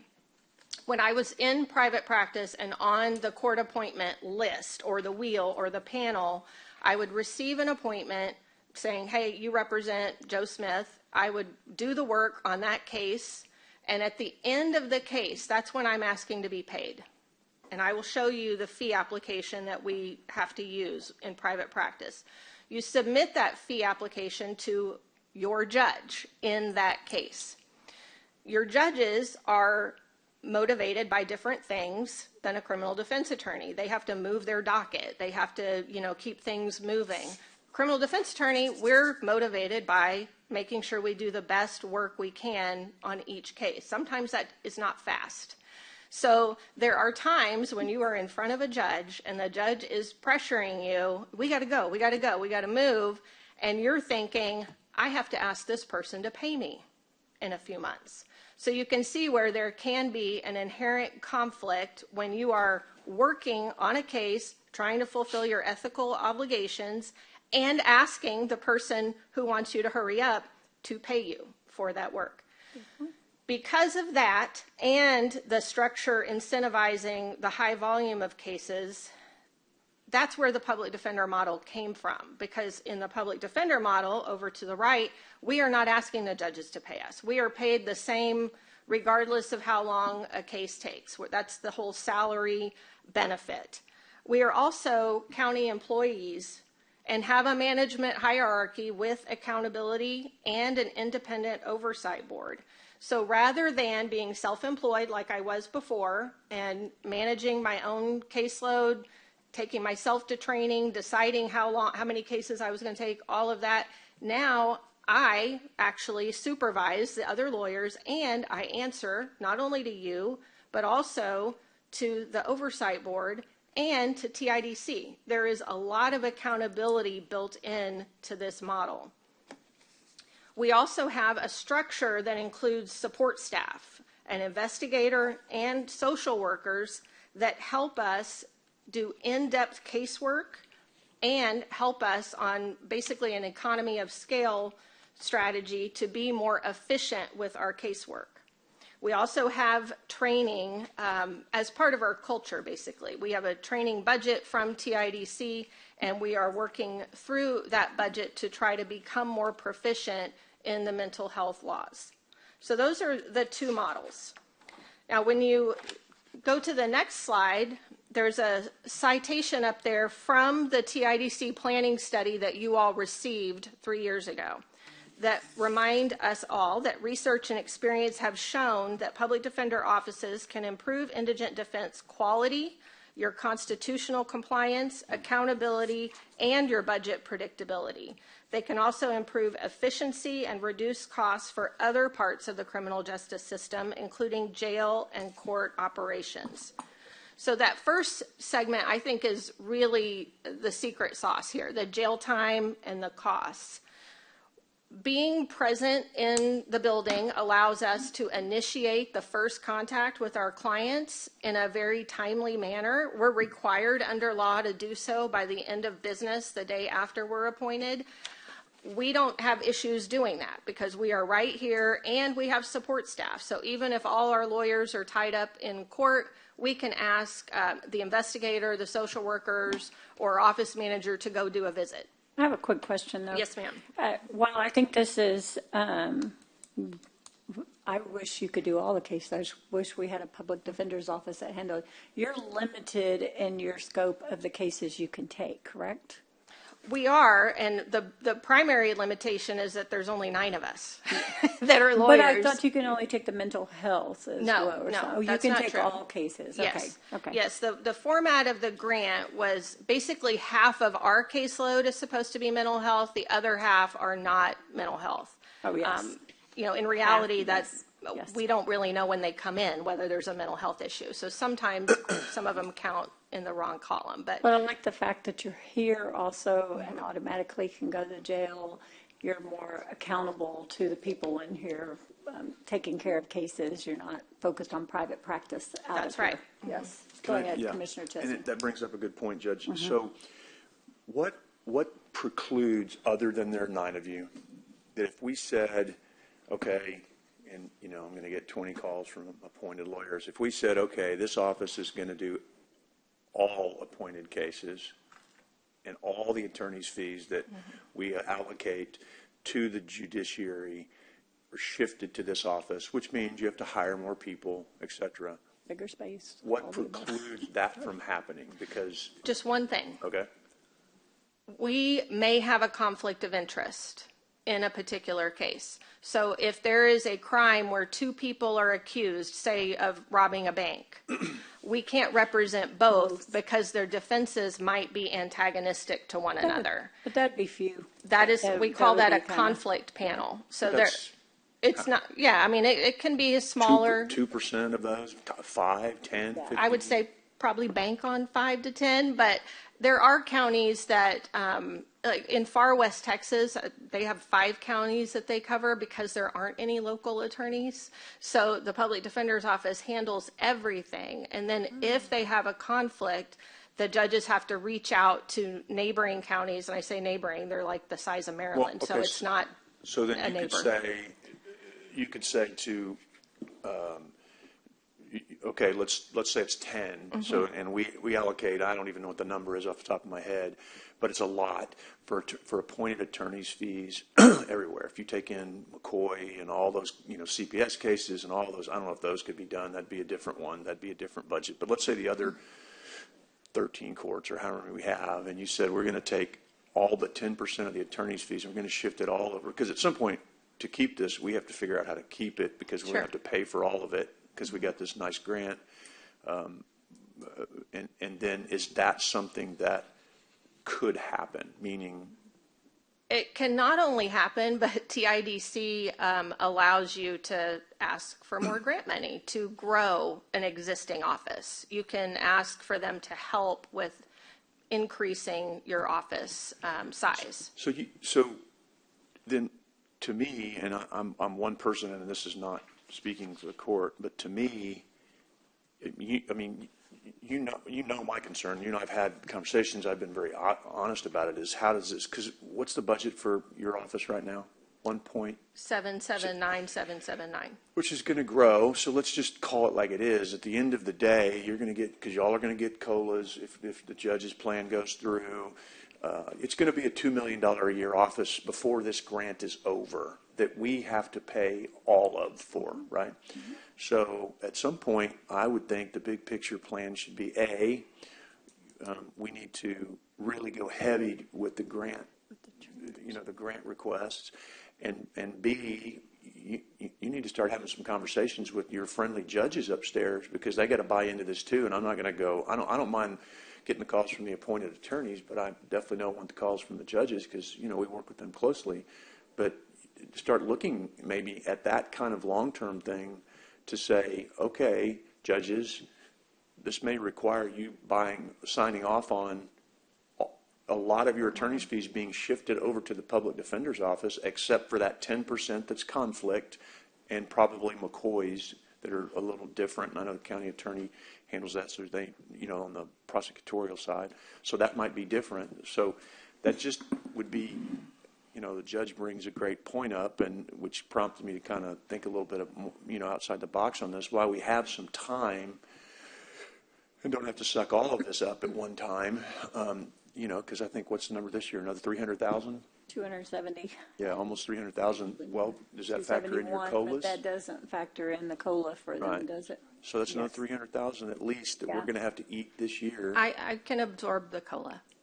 I've done the math. With the math that you have, yes. I'm still going to increase our. Oh, you mean through the grant? But eventually it will increase ours, but you can absorb it this Well, year. Yes, Year, it you're doesn't only needing increase the 270. overall if we do Yes. that. For this year. but Correct. Eventually, it will. Yeah, times will change. Yes. Well, no, eventually because we're going to have to pay for all of it, right? So you're not going to have a Eventually, we're grant going to to be absorb. footing the whole bill.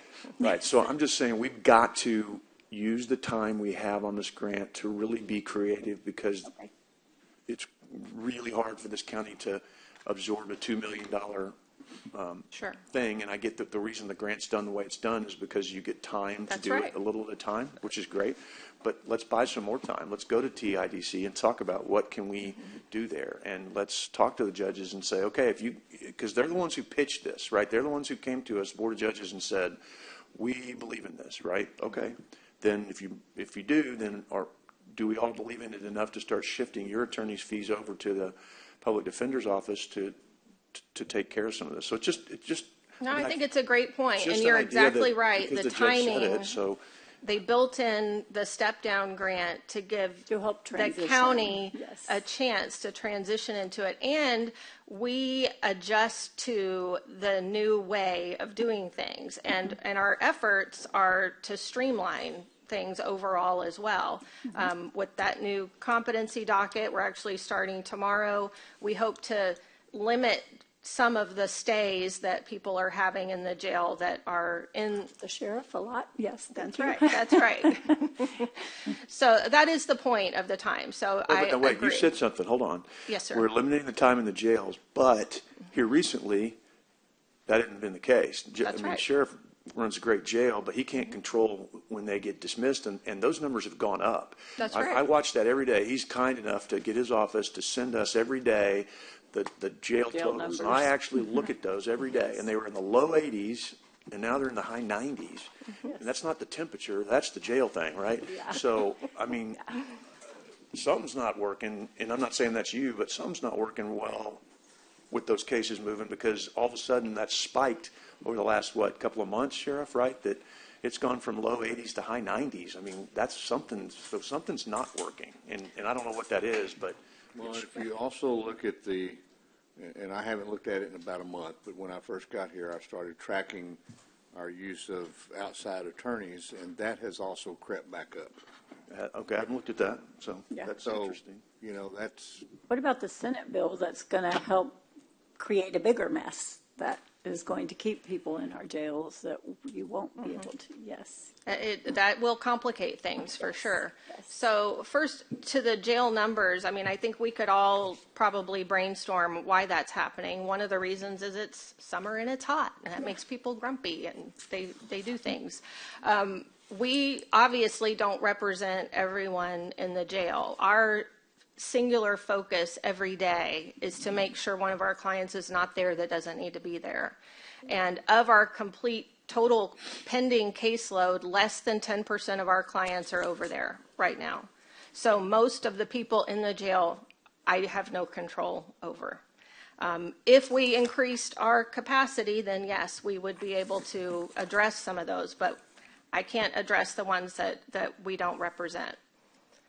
As far as the number of outside counsel, Commissioner Pusley, I think that if we're talking about the court-appointed list,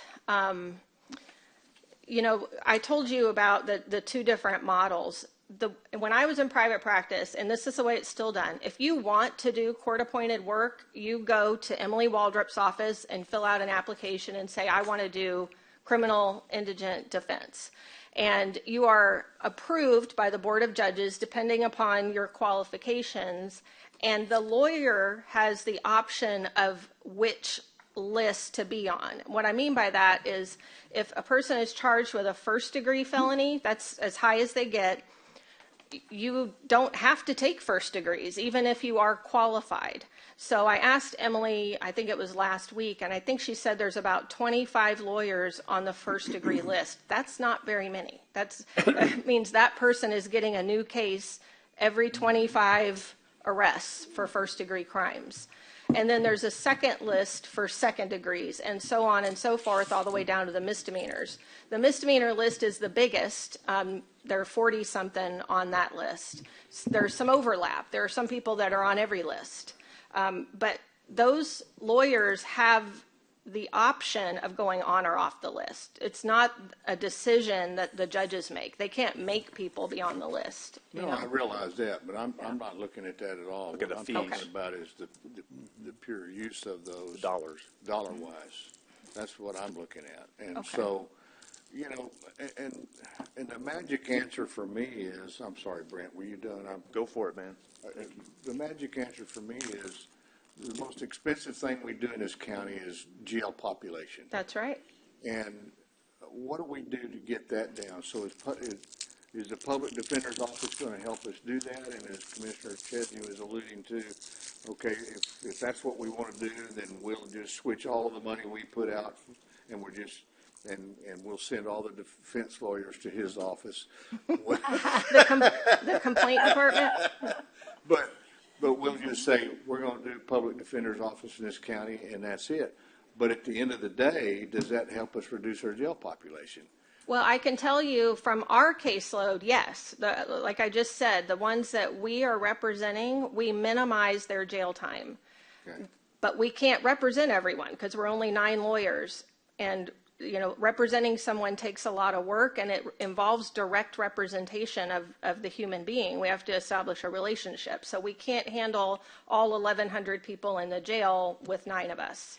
And of our caseload, we have about 800 pending, and we have about 75 in the jail. The rest of those people are still our clients, even though they're not in jail. So we're working those cases in addition to the jail cases. If you would look at the next slide, we talked about these case studies last time, so I won't go through the facts super detailed. That's what I wanted. I was going to say if we could skip through those. Those are, I love those. This those is the They're very show. helpful. I wanted to focus into slide 19 and 20, which are the last two prior to your final slide. Value to date and grant terms, because those are important to me. You get how you operate, and you just don't see the forest for the trees sometimes. And what you said earlier really hit me in the head like a 2x4. I don't know what I'm doing with this wood analogy, but anyway. The fact that we are spending public money to prosecute, but we're not putting public money or how much to help ensure someone has a fair trial, fair representation, That's right. that's big to me. It is big. So in the end, I think you have a lot of us that still support you in this process.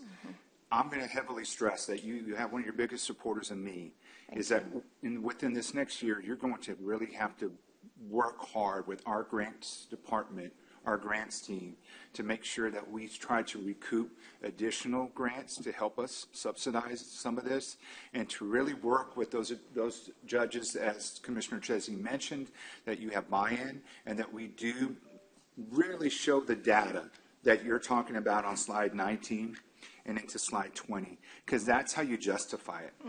That's how we can justify it when we're looking at the budget, that assuming this is all correct, these projections that you have, then the total fees paid for a private attorney versus an in-house attorney can be cheaper for the taxpayer overall, and ensure that these people who are charged are ensured justice, however the court decides, but that they're ensured justice timely. That's big to me. So I wanted to focus on those slides, and also slide 20 because of the grant issue.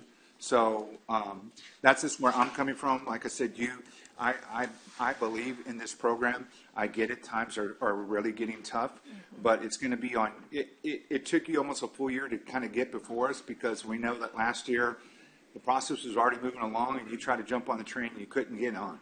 So here we are this year. The year has gone by so quick, and here you are with a more thorough explanation and ask and justification, and that's what we need. That's what I need. And so that will help us when we explain to the community why we're taking changes that we are, if we do take any changes.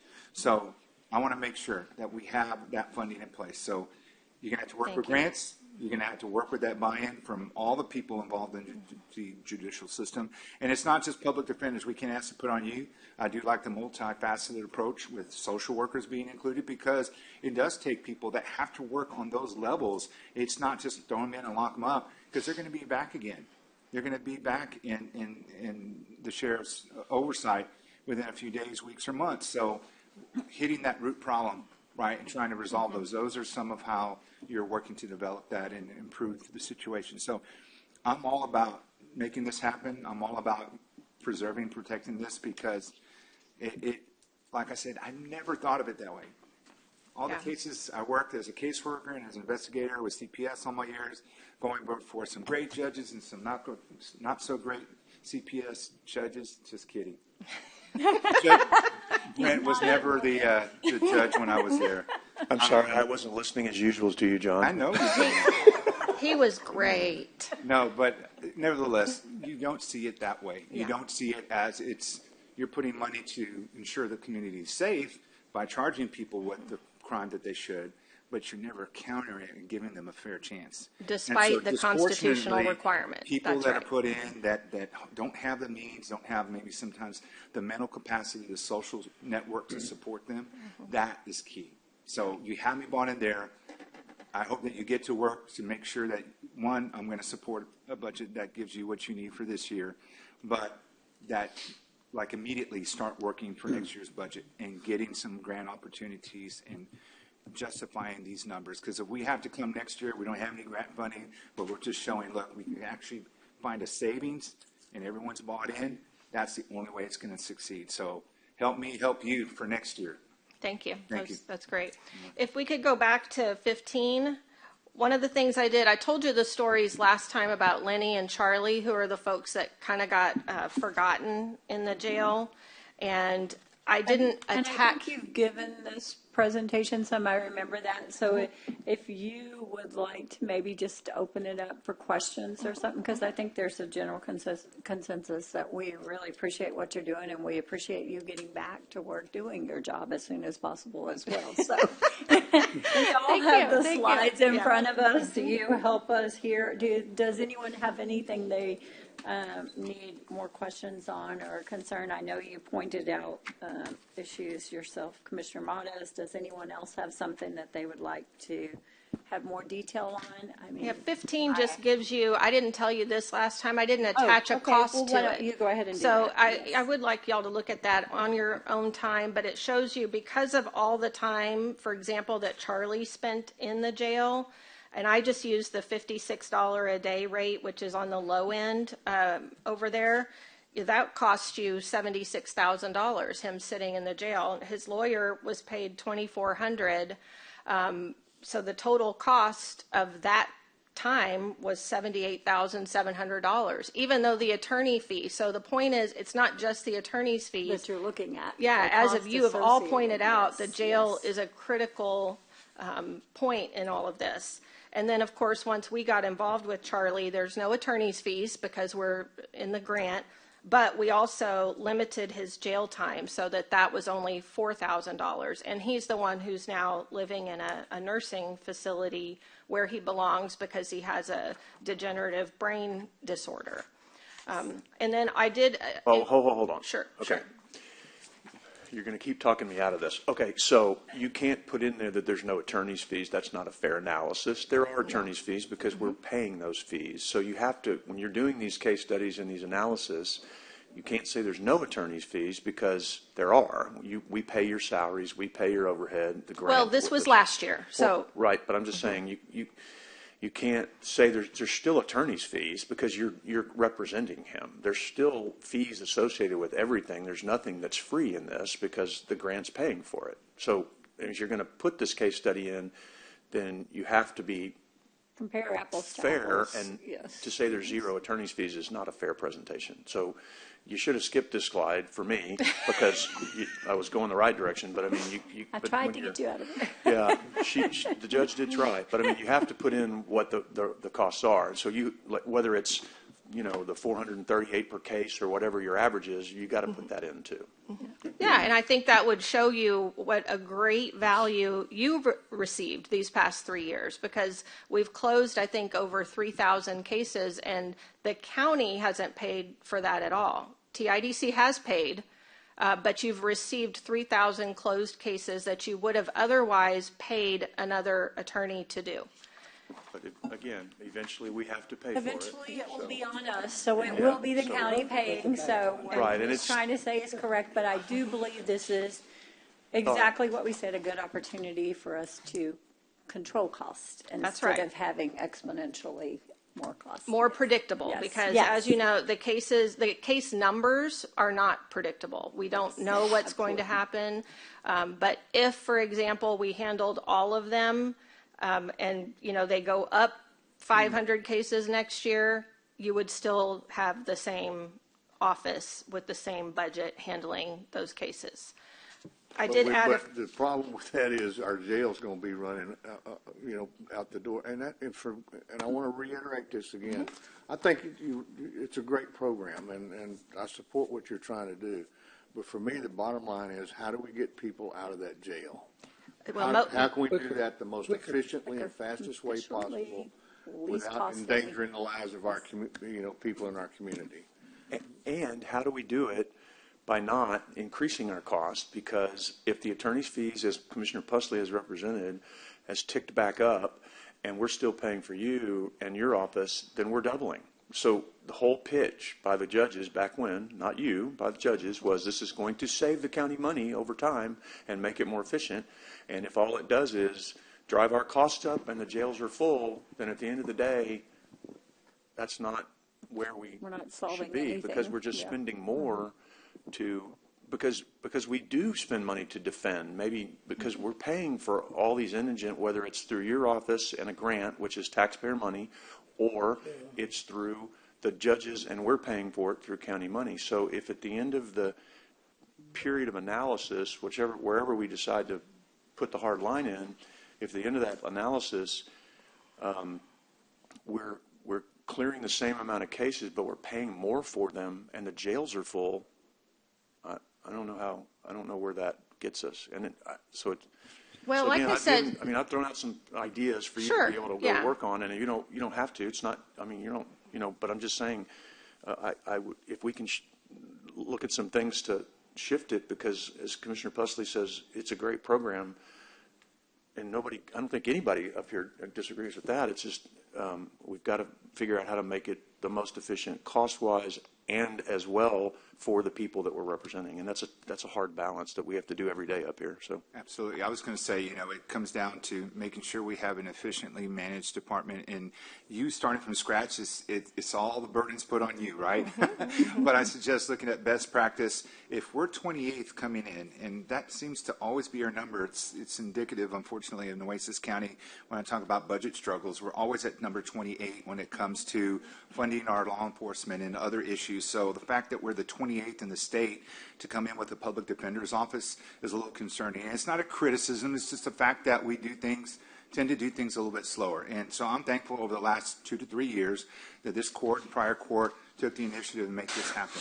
But the burden is going to be on you to help provide us an efficiently managed department with all the homework that's needed. So I would suggest reach out to your colleagues, see how they do it in numbers 27 up to number 1, and see how does that budget look and how does that compare to us? How can we make this the best process? Because I'd hate for it to be turned away because the numbers can't justify, because the need is still going to be there. Whether you're there or not, the need's going to be there. Cost of justice goes up. I mean, that's one of our main charges here in the county. So I hope, and I know that you have already looked at other counties. I mean, you have your partnerships, you have your great oversight committee that helps you. They're amazing members of this community and the legal profession as well. So fall on down to help you get that, because that is something we have to find to move to next year, right? We're talking already next year's budget. We're already looking that far ahead and beyond. So I hope that you will do that and come back and maybe give us a status update. Sure. Maybe within your first 3 months of the new fiscal year, so we can see where you're at. Because even by then, you have already had to have a lot of progress ready to go. In another 3 months, you're going to be putting together a very basic draft budget for next year's cycle. So maybe January into February that you can or should come to us. She does a report already that she has to present, and she usually brings that report to us too. If you can come, though, I would prefer to see it. Instead of just attach it, Yeah, you want her no, to do I want this presentation. Okay. Yeah, I do a quarterly report to the oversight board Right. and actually a monthly report to TIDC. So I try to come here quarterly, but I think we'll see quarterly, what works just for to you see where guys. you're at.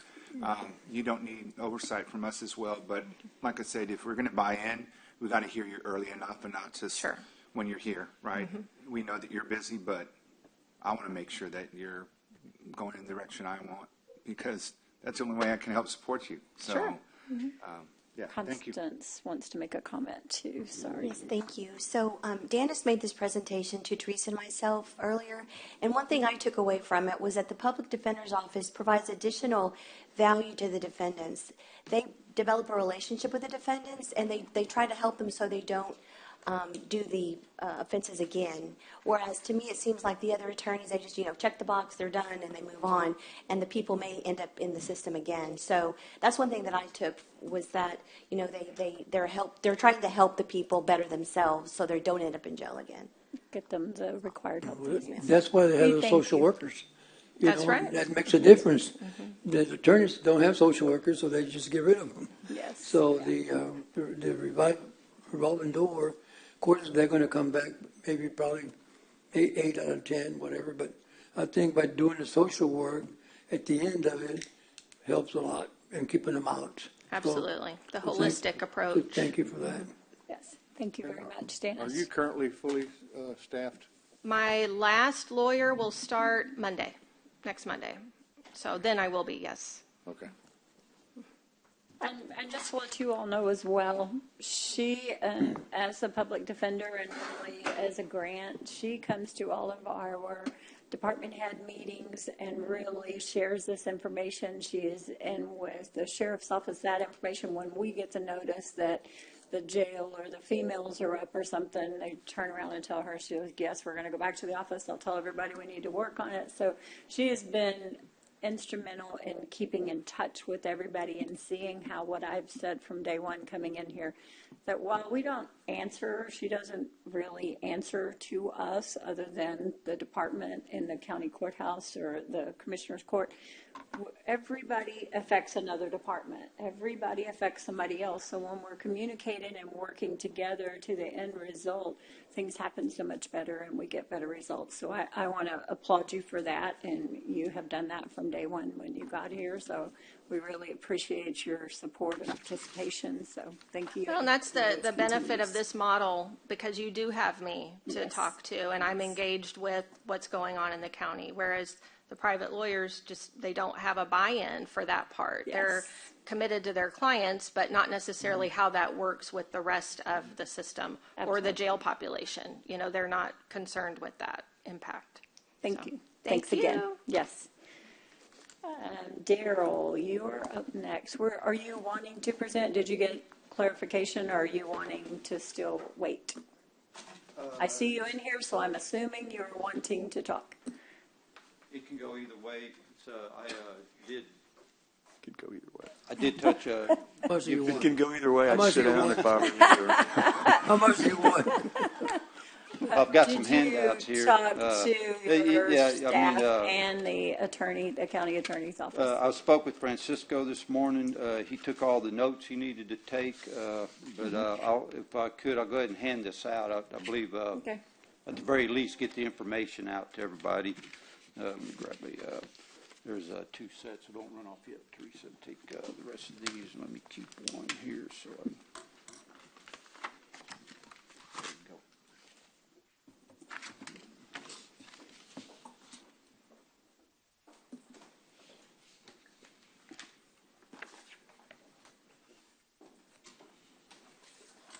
Thank you.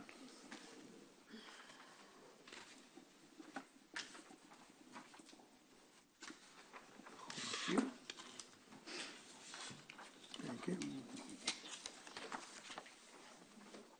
This is the same thing you gave me, Daryl? Yes, sir. Okay. This is the same thing. What does she have? Yeah. You gave 2 copies to this is the exact same thing. Uh,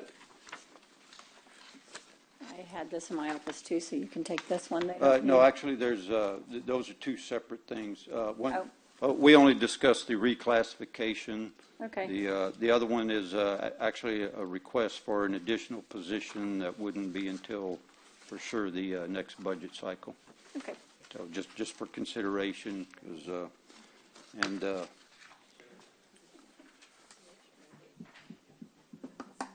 I had mentioned this morning, Your Honor, I briefly visited with Daryl that I think it'd be really great if he and I had an opportunity to sit down and talk about these, and then we can come back to the court with a more. I think if you leave what you have, Daryl, it might be better, and then talk to Commissioner Pusley and so you're not wanting him to present this yet, Commissioner? I would prefer not to do that yet until we've had a chance to visit. If that's Okay. okay. Okay. Okay, yeah. Thank you. But Yeah. you passed it out. Well, I'll have the information. Anyone can reach out to you individually as well. And I think I am going to be in on that meeting or be meeting with you afterwards as soon too. So, Okay, yeah, that'd be Thank great. Yeah. And Mary Esther is the primary attorney in the county attorney's office. I did speak with Francisco, but she was tied up here, so. So that's we've got the probably even better information. that we're going to wait before we have a chance for you to get with Mary Esther too. So, Okay. yes. And if Thank you. anybody briefs it, looks at it, I did speak with the one gentleman Okay. in that one position, and he is perfectly okay with it. Okay. Thank you very much. I appreciate it. And I just saw you back there, so I thought you were ready. I'm sorry. It is 11:30. Does anyone need a break, or are we ready to just move on? Because we have another presentation, and then we'll close up. So we have the enterprise rental program. We had asked for a presentation on that. And Yes, our representative from Enterprise Fleet Stacy Maples is here to speak to the court today. The court had requested an update on the fleet program, and she's going to make herself available. She has a few slides to run through. Can you hold off 2 minutes, because I know the one commissioner is the one that requested it. He Sure. said he will be right back. I know I'm sorry to keep talking over you. I think we'll check on his mail. Yeah. Yeah, that's what they call it now. And so let's do a 5-minute break for anyone else that needs to run, do something, and get back, or, Do something. yes. Whatever it is you are. Do something whenever I need to. Yes, well, Do what you can. Do what you can. I don't think he knew this was coming up, and I know he's one of the ones that particularly asked for it. So, yes, I thought somebody else might need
I think he's on his way, but she can go ahead and get started with this. Yes, please. Thank you. Okay, so I'd like to introduce Stacy Maples. She's our Enterprise Fleet representative, and she's going to go over some presentation slides that she's prepared. And if you have any additional questions just about how the fleet program works, she's all knowledgeable about all things Enterprise Fleet. So, thank you. And welcome, Stacy. We appreciate you being here. Thank you. Thank you so much for having me. So I work for Enterprise Fleet Management. I have been with the Enterprise umbrella for about 14 years now. I worked at our rental branches. I have worked in our business rental division, which is what y'all would utilize if you're traveling for county related work. So I've been in this world one way or another for the last 14 years, and then I sold cars for 3 years before that. So I've been slinging metal one way or another for most of my adult life. So we are actually the sister company to Enterprise Rent-A-Car. We're two separate fiscal entities, but we absolutely work hand in hand. And one of the things I'd love in the next fiscal year to be able to give the county is more accessibility to some of the other things that we offer, because perhaps some of those, a commissioner was asking earlier about a resolution that doesn't require y'all to own that vehicle. Is there maybe a rental option that might be able to suffice for your purposes? Or can we find a way to have the lowest cost of ownership and make sure we're serving y'all's needs with any one of our divisions? Absolutely want to come back and give y'all some more info on that later, but I just wanted to give y'all kind of the overview of the program. It's been a few years since someone on my department has been out here. So if we can get our first slide, please. This is going to be what we call the Wheel of Service, and this is from cradle to grave, everything that we focus on. A lot of thoughts regarding fleet is that you buy a vehicle and that is the cost of that vehicle. I heard Commissioner Chesney earlier mentioning, don't tell me something is free when it's not. We know what everything costs. We know what your maintenance costs, your fuel cost. We know what you are paying us in interest, what you are paying in management fee. When I give an analysis for your budget, it is within, within margin of error, I'll say, as long as the data is as accurate as we can get. It's going to be inclusive of everything that you're going to pay us. And the goal is that whenever we give you that insight, you're able to see each one of these individual items and know how we can affect it. At Enterprise, we joke that we have a report for everything, but we really do, because if you can't measure it, you can't control it. So as far as visibility and oversight into your fleet, the program is already set up to be able to take on all of these. Now you'll see that the items in green, acquisition, financing and credit lines, title and registration, and driver safety are already things the county is participating in within this program. Some of the things that we wanted to look at for this year are the fuel program, which y'all are currently mirroring it. We just want to kind of make it more effective. And then your maintenance program. We've been on this program for 5 years, but I think that it would be really great to be able to roll it out with your departments again. I want to make sure that they understand how it's supposed to work, when they're supposed to utilize a dealership for warranty work versus going to get a preventative maintenance piece done at a quick loop. The goal of the maintenance programs is to utilize the enterprise repair facilities that are already existing within your county to be able to have oversight on every single repair through an ASE certified technician. So when your employee takes a vehicle in for a repair, they're going to request whatever the known is, right? They're going to ask for this. Whenever it goes through, a 10-point inspection will be done based on our requirements. Anything that's found during that will also be put as part of the repair order. If there's nothing that's needed or the maintenance that was requested is maybe not necessary, that ASE certified technician through the Enterprise National Service Department will actually give your department that recommendation. Now, I'll give y'all an example of something that happened with a public works truck that was just coming up on the end of its lease recently. It went in for about a $13,000 repair. The county either would pay $13,000 to repair a 5-year-old truck that's out of warranty, or what if Enterprise could sell that vehicle and we could sell it and still net you back money? And instead of paying that $13,000 for that repair, we utilize that towards the next vehicle's replacement. The resale piece is one that we have not been able to dive into with the county yet, and it really is the key to helping make ends meet with regard to the budget. Every single asset that y'all have prior to the lease program was paid for in a past fiscal year. As we liquidate that, we're able to put it back into this year's budget. And currently there are between 60 and 80 assets that are sitting that can be liquidated that we can turn right into cash right off the bat. So once we start adding that 60 to 80 or 16 to 18? 60 to 80. Okay. And that's just based on the last list that we had, but some of that information may or may not still be accurate. And so one of the focuses I want to put on this year is really diving into the utilization of the county's fleet. How many vehicles are truly being used? How many are being used for the purpose that they should be? And how many might be able to downsize? Or do we still need that many units? If we had a fleet that was 10 to 15 years old, maybe we needed to have 6. But if all the vehicles are newer, they're under warranty, they're not having any mechanical problems, could we do 4? And we won't know until we start looking at those numbers. So if we move on from... So let me ask a quick question. It's something you hit on there. I want to make sure I understood you correctly. So if we have a county-owned vehicle, and this is actually, I received this call last week. We have a constable who has a county-owned vehicle. It's a 2017 model. It broke down. They took it to the shop. They want $7,000 to fix whatever's wrong with it. So how would that plays into your program? So in that instance, and this is how we handled it last, is y'all provide me with the VIN, the current mileage. We actually run a fair market value on that unit. What could we sell it for? Perfect condition. Then we assess what the damage is. Let's just say the repair is 11. We are the largest reseller of vehicles on the planet. No one sells more vehicles than Enterprise. So we are either going to sell it direct to a dealer if it's in great condition and it becomes someone else's pre-owned car, or we're going to sell those to Mannheim Auto Auction, or if it's bad enough, Insurance Auto Auction. But the team that we have out there, our remarketing team, they are actually incentivized based on how quickly they sell a unit and how much they sell a unit for over Black Book value. We don't use Kelley Blue Book. That is for if I wanted to buy a vehicle from one of y'all individually. We use Black Book for commercial resale. And so every single penny that they get over that, they get paid for through Enterprise Car Rental. That doesn't even come back to y'all. That's a department that someone else already pays, and we just leverage that relationship. So in that instance, I'd come back and tell you, sir, this is the fair market value on it. With the damage, this is what we expect to return. If we were to replace it, what kind of vehicle would be needed? Y'all provide me that info. I give you a look of what the new payments would look like and the new lease structure, and then y'all are able to determine if that's something that you want to move forward with or if you maybe need to do the repair. But some of that gets plowed back into the vehicle that we would lease from you. Yes, sir. It works best in driving your costs down, and we're kind of at a point now where our lease costs have continued to increase, but we haven't been putting much of that resale back into the program to start offsetting and driving those costs down. So as we start to sell your county-owned vehicles with, we replace the new unit, we sell the old one, we put that money back into the same fleet budget.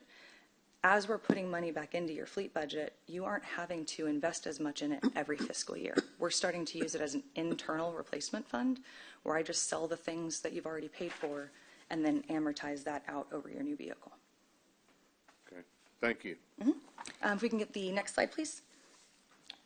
Now, this is really the heart of what we do as a company, and it is identifying the right time and the right time to replace and the effective life cycle of that vehicle.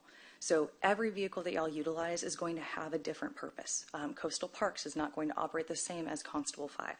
It's ultimately making sure that for each division, we know what their perfect time to replace is. Because government purchases so inexpensively, no one buys cheaper than y'all. And because we are going to sell it higher than anyone else could sell it, ultimately all we're trying to control in that interim is how can we keep your fuel low? How can we keep your maintenance low? And so as long as we're monitoring those costs, for one department we might have a 3-year lease cycle. For another we might have a 5. It's completely contingent on what their actual use is and how we keep your costs as low as we can. So as your vehicle, you acquire a new vehicle today, it will constantly decrease in value. It will never start to increase in value. The only time we've seen that is actually during the pandemic, and that was just crazy supply and demand. So as your vehicle value depreciates and you start to lose money in that asset, after the first 100,000 miles, you're going to see a 20% increase in your fuel spend, and you're going to see about an 80% increase in maintenance cost. So knowing that those costs will rise and knowing your value will fall, we hit it right at that sweet spot of what's the best time to get you out of this so it doesn't continue to cost you money by owning it.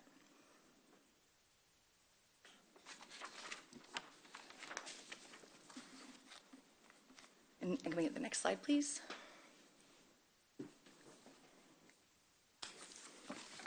So for this example, this is something that we are on TIPS, TAPS, and Sourcewell. So we're by board approved across the board. This is one of the ways that we're able to actually help the county by checking the box of making sure you've received 3 quotes. And this is actually just in my computer system. I can do one of these analyses in about 20 minutes. And these are comparing all half tons if they were to ride 8,000 miles per year and we had them on a 5-year lease. These are all 4x4 crew cabs with the same wheelbase. Once we take into account what we pay for it at acquisition, what you'll spend for it during the life of the vehicle at fuel and at maintenance, and then we have sold it on the back end, you'll see at the bottom your cents per mile, and it comes out by vehicle class, and it is inclusive of everything. That's also inclusive of interest, of your monthly payments, of management fee that goes to enterprise. There's a little bit of a buffer in there to make sure that we stick within this parameter. So utilizing this, if we're looking at that vehicle class, I'm going to recommend the GMC Sierra. It's the lowest total cost of ownership. But it might come down to monthly expense. The Silverado 1500 is about $1 less per month. Do we need to focus on cash flow, or do we need to focus on the next 5 years' lowest cost? That's y'all's prerogative. I bring you the data, and y'all determine what you need to do with it and how you can best affect it. I'm always going to make a recommendation, but if it's not actionable and your team doesn't think that it works for y'all, especially in a large decentralized county, then it's not a great plan, right? So in this example, if we were to replace all 44 half tons and they all needed to be replaced with this vehicle class, by going with the Sierra instead of the Silverado, it would save $400 per unit. On 44 units for the year, it's a total of $17,000 savings just by picking one half ton versus another half ton. Now this is, next slide please, this is a sample example, because I know I just gave y'all so much info and it's quite a lot to wrap your arms around. So this is, we call it the buckets. So we are basically just moving money from your operational bucket into your capital budget. It's going to help you make sure that when you are setting your fiscal 26 budget, you have far fewer surprises throughout the next 12 months. You're not going to see those larger repair bills that now what do we do? Oh, we have to replace a vehicle. The goal would be to have the estimate on every department by unit, what they're spending in maintenance, what they're spending in fuel, what they're spending on leases, and then how can we have the lowest departmental budget overall.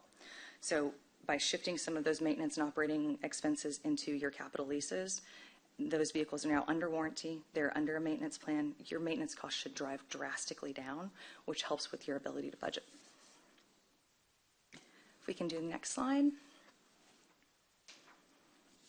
So this is your current fleet profile. This is 30,000 foot view. This is, if y'all want to look at it and just kind of see what do we've got right now. We have 58 vehicles that are 2015 or older. Average holding period of your fleet is about 12 years, and your average annual acquisitions is about 21. So below, this will kind of show your fleet breakdown by mileage. We don't have as many vehicles over 100,000 miles because your mileage patterns are so low. I want y'all to think of that as we don't drive them a lot, so a lot of people think we're going to hold them longer. Opposite. Y'all don't drive them a lot, and because you bought them with large incentives, we want you to run them for 3 or 4 years with very low mileage. We are going to make a killing on resale, a killing. I've got a government entity that just since 2019, we've been selling their vehicles, and we've put $860,000 back into their budget.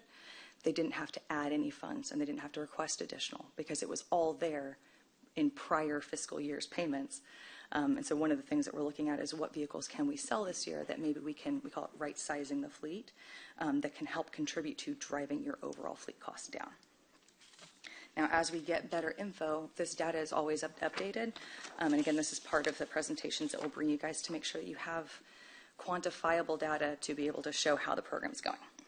But So how many county vehicles do we have that only drive 8,000 miles or less?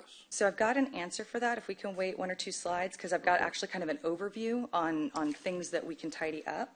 And the answer to your question is really I don't know, but I have enough data, like the data that I have right now I can analyze, but we've got plans to fix it.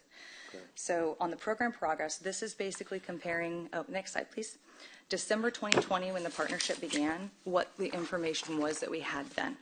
Now you'll see that we only had 117 units.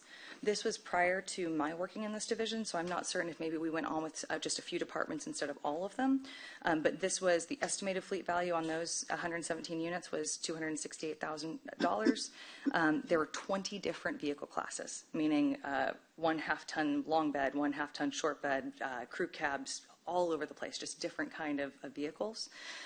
Your average annual maintenance expense was $134,000, and your average monthly maintenance was $95,000. Now, at the time, we were told, like, we're going about 10,000 miles per month, but based on the data that I have access to, it looks like we're actually only going 4,200 miles per month. I don't think that that's correct, but I know that we need better visibility into some of that. So based on what is known about your fleet, just in the last 5 years, we've added 140 vehicles to the entire program, and your current estimated fleet value is $3.9 million. So when I talk about the money to pay for your fleet budget is in your fleet, it really is tucked there in your fleet. Your average vehicle cycle is driving down to 7.5 years, which is great. It basically means that you are not operating vehicles that are too old or too worn down, we'll say, and especially factor in your coastal air and then the climate here. Your vehicles take a bit more of a beating than they do in San Antonio, where I live. So a lot of things that not having 11-year-old units can do for your county, but safety is one of the biggest ones. Now, your average miles per gallon, we've seen an increase in that from 10 to 18, and that's where the cost savings goes. Gas is going to cost what gas costs, right? And we don't want it too low because we live in Texas, but it's also, if your vehicle is getting better fuel economy, you're not needing to buy as much fuel. So the price per gallon can fluctuate, but I know that I'm giving you all the best fuel economy, so you aren't spending more than you need to. Now, when we started to the right, I pulled some of the data from that initial presentation, and this is basically the considerations of, well, we've got the vehicle, and maybe it's a little old, but it's going to be fine. There are a lot of safety features that have been required to be added to vehicles. For example, there are 37 vehicles that predate anti-lock brakes from 2007. There are 74 units that do not have electronic stability control, which is the safest thing to be added to the vehicle since the seatbelt. There are 60 units that predate the backup camera standardization. It doesn't mean those units don't have it, but I know for a fact that they're older than it was required by the federal government for them to exist. So it's not just a matter of, it's an old truck, it's a good truck. When we're talking about an individual owning a vehicle, it's very much a different conversation than a county owning 270. So a lot of the safety requirements that are on there, I think about liability and I think about the county as a whole. We don't want to get caught with things that we knew may have been older. So I don't want to go too far into that bottom right, but whenever y'all look at what was recommended based on the original plan versus what we were able to order, there's been a lot in the last few years. We had the pandemic, we had the auto manufacturers strike, we had cancellations that could just not be helped. And I believe it was 2 years maybe of direct cancellations of just not being able to acquire. So the numbers from where we initially started in 2020 really need a revamp. And what I'd like to give y'all is a new 10-year model that will basically say, okay, all that stuff, now we're starting here, what does it project out to be? But I do need a little bit more data to make that as accurate as possible, and I'll be working with your teams for that. If we can go to the next slide, and I don't want to go too far into this because this answers Commissioner Pusley's question, but if you go to the right, I know that the eye is going to be drawn to the dollars and cents, but if you go to the right, this is where we need a better visibility into the fleet to be able to make those budgetary recommendations. So of the entire fleet, 139 of those units in my system show that they have never had maintenance. We know that they have. We know that your team is getting it done. But what that means is they're going out, getting it done, they're paying with a P card or getting a receipt, they're bringing it back, someone has to account for it, it has to get tracked, all of that happens. So there's 139 units that I don't have any visibility into what your maintenance spend is. Wait, okay, let's stop for a second on that. Yeah. How can that happen if these cars are leased? Then isn't there a specific way that they're supposed to be maintained? A recommendation, so a specific place they're supposed to go to? Yes, I don't think the departments know that. And that's when I talk about wanting to do the department rollout, it's very much me wanting to make sure that they know, has anyone reviewed the process with them? And so one of the solutions is when we do that rollout is basically the fuel cards that we're looking at and the maintenance cards. Y'all will get a little packet by department. About 2 years ago, I separated y'all's fleet so that each individual department has its own line item on the bill. Okay, but hold on. I'm sorry, I may be reading this wrong. This says no maintenance. Is that on the 139 that are owned? That is in my computer system. I'm not showing any records. It doesn't mean it doesn't matter if it's owned or leased. It's just 139 units total. Okay, because I'm on the leased versus owned. There's 118. It just happens to be coincidental that there's 139 owned. No, those are different numbers. That's a sample recommendation. So of the units that we have in the system, whether they're getting maintenance done or not, if it doesn't go through the enterprise program, we can't have the oversight of it and we can't track it. So the reset on that is very much making sure your team knows how to find their maintenance facilities, because there are over 45 in the greater county area, but also the why behind it. Letting them know someone's going to help you make sure that you're getting the maintenance done. All you need to do is take it in. The website tracks that for them. Each department, because we have them broken down, will now have that access. And if it's, an LT that he's the person over the fleet, they'll get those monthly updates. This vehicle will be due for maintenance the next 60 days. This one has a manufacturer recall that you need to plan for. Okay. The visibility will be provided, but I don't think that in the years since we started, I don't know if that information was really given to your team, and I want to make sure this year that we do. I think Michael Robinson back there, if you're doing the vehicles, that when a person gets a vehicle, that absolutely should be included when they sign off on whichever department is receiving that. If this is available and recommended, we should be enforcing that. I think it's kind of like one of those outside forensic auditors' suggestions that we are not following within our own policy. This should be a policy. So currently, yes, when we delivered the vehicles, they did get that information. It is for the leased vehicles, though. We have owned vehicles that are in the enterprise fleet database. Okay. Also, that information was not clear to us in the beginning stages. We were under the assumption that if it's an owned vehicle, we take it wherever we want. But if we have an enterprise vehicle, it has to go to their So fleet our maintenance card enterprise approved. vehicles are going to those places. I believe by and large, yes, that's the case. These are all owned vehicles, and that makes a difference, but we should. But what we're talking now, about, I think, is extending that maintenance service to all county vehicles, that they all utilize this program. So when they do take it for a repair or maintenance, we get visibility in the system. The enterprise can then evaluate as to when is the appropriate time to remind people to do things. Do we get the cost savings for the fleet? Do we get a cut in price for that too? So that actually is part of the program, is that when they go in for repairs, the technician is basically trying to figure out, do the labor hours match what the market is saying they should? Do they match what the repair should have? Anytime they negotiate something off the price, then they actually track that so that you can see, quantify it. It's also how we're able to determine if they're going to a preferred vendor. We usually don't have to negotiate anything. Those preferred vendors have already agreed to the rates that we require, and so there don't usually need to be as many back and forths because they know what we're supposed to pay. For example, at a lot of quick lube places, your team doesn't pay for fluid top-offs because our national contract with that entity says that we don't pay for them. So it's little things like that that are part of the program, but by not looking at it as, well, these are county-owned and these are fleet vehicles, they're all fleet. Everything's part of your fleet. It's just how are we paying for it? Okay. So I look at it as all of our vehicles. I don't just look at it as enterprise units. Your whole fleet is the picture for me. Okay. So on the no mileage entry, this is where those 82 units that in the last 12 months, we don't know how many miles this unit has on it. Has it moved at all in the last 12 months? Has it moved 20,000 miles?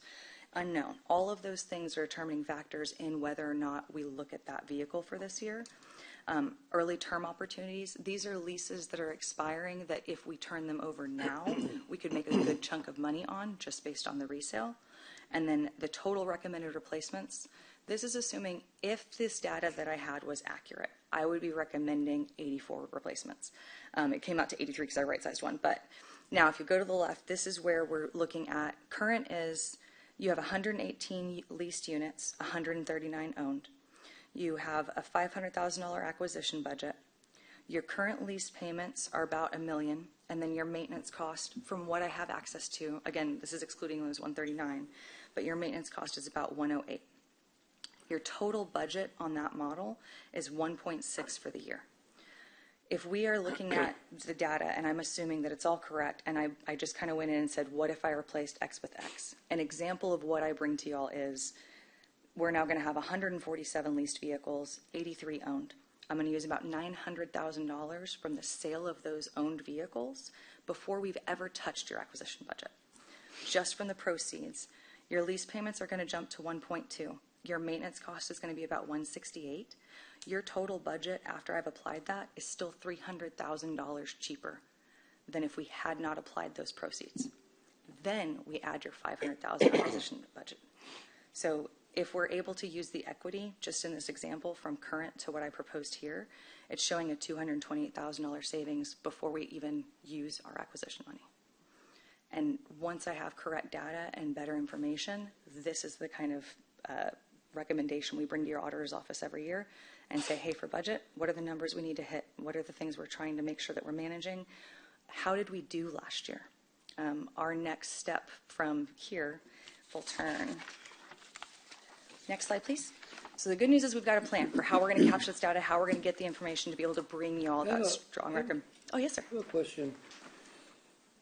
I'm looking at this right now. This really concerns me when 139 that you don't know about, no mileage entered, 82, underutilized 96. So all these numbers here, they're not on your records. We don't show on your records. So where is the breakdown here? Are we not submitting this to you? Or So not, it's. Oh yeah. So the maintenance. We're hoping to change that with Yes. this new portion they're wanting us to do with the Wexford, the fuel thing. They would keep track of that. They would have better access. So actually, it'll tie right into your question. Yes. So if you flip to it says next steps on it. Not Wex. So, one more, before we go, one more. Just, when you talk about the card also here, that there's be a card issued. If there's a card from Enterprise, and somebody goes, say for instance tomorrow, somebody goes, get the car fixed real good down at the local mechanic, whatever. But that person's supposed to contact Enterprise before it's approved? No, it's whenever they take that card in, that card provides the repair facility, wherever it is, provides them with the vehicle information and they're all on the system, but there's an internal system called Auto Integrate. And so all they do is provide that card, and whomever the repair facility is knows how to process that card. Once it goes in, there will be an approval on the county side, but not from the driver. So, and these are protections that we can put in depending on how y'all want to have this reviewed. And the approval on the county side, who does that approval? Right now, the all maintenance approval is going through purchasing. So, for example, if we wanted to take, and this is just an example of another entity that I've worked with, that anything that's under 5,000, they let the department approve that. Like, hey, it's less than this. But maybe for this year, that's not a great barometer for us. We can set that up to any dollar amount of who approves it within your organization. On my end, I always review them. They come to me, they come to y'all at the same time. I'm looking for those things like I mentioned, like this is a hefty repair on an aged unit, what would be the best thing to do? But that National Service Department is also checking to see, is this possibly something that can be covered under warranty? Is there anything from the last repair facility that might have caused this to happen? So if there's a way for us to hold someone else accountable for the work, they will also do that. Sometimes you'll see one come through that says, this is how much Enterprise is paying, this is how much the county is paying, and we kind of work through those. But without someone on your end physically saying, yes, spend this money, the repairs will not continue on anything over X dollars. So that's, as far as controls go, it's also to make sure that you don't end up with these repair bills that you were never expecting. So as far as how we're going to wrap our arms around this, the county is currently utilizing WEX program for fueling. All we're going to do is transfer your current WEX program from Valero to Exxon. It's going to provide you all a 5-cent per gallon discount from every ExxonMobil station within the country, but also every time your drivers key in their odometer at the pump, it will now go into the Enterprise system. There's no change from, it's cost neutral for the county, and there's no change from what your drivers are currently doing to what they will be doing. It's basically, we're now just collecting that data, and we're getting you a little bit cents per mile off. As they're putting that in, the mileage data will now start to trigger the maintenance reminders. They're giving the mileage to the system knows, okay, now we need to start getting our maintenance done. So it ties directly in without y'all really having to do much on that. And then we were wanting to schedule the meeting with the departments. Now that can either, it's really however y'all think it's most successful. If we think it's with the department heads first and then with everyone else, we can disseminate it that way. But we need to do a reset of what's the process, how do they receive.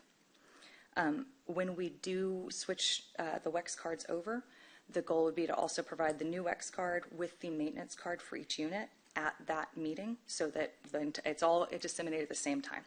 If these are all WEX cards, why does yours have to be Exxon and not any Exxon and Valero or something? Is yours contract only with Exxon? So Exxon is the only one who would give us the information. That way, it's basically the data pool going from, it's all WEX, it's just which arm of WEX. And Exxon was willing to give us the actual data information.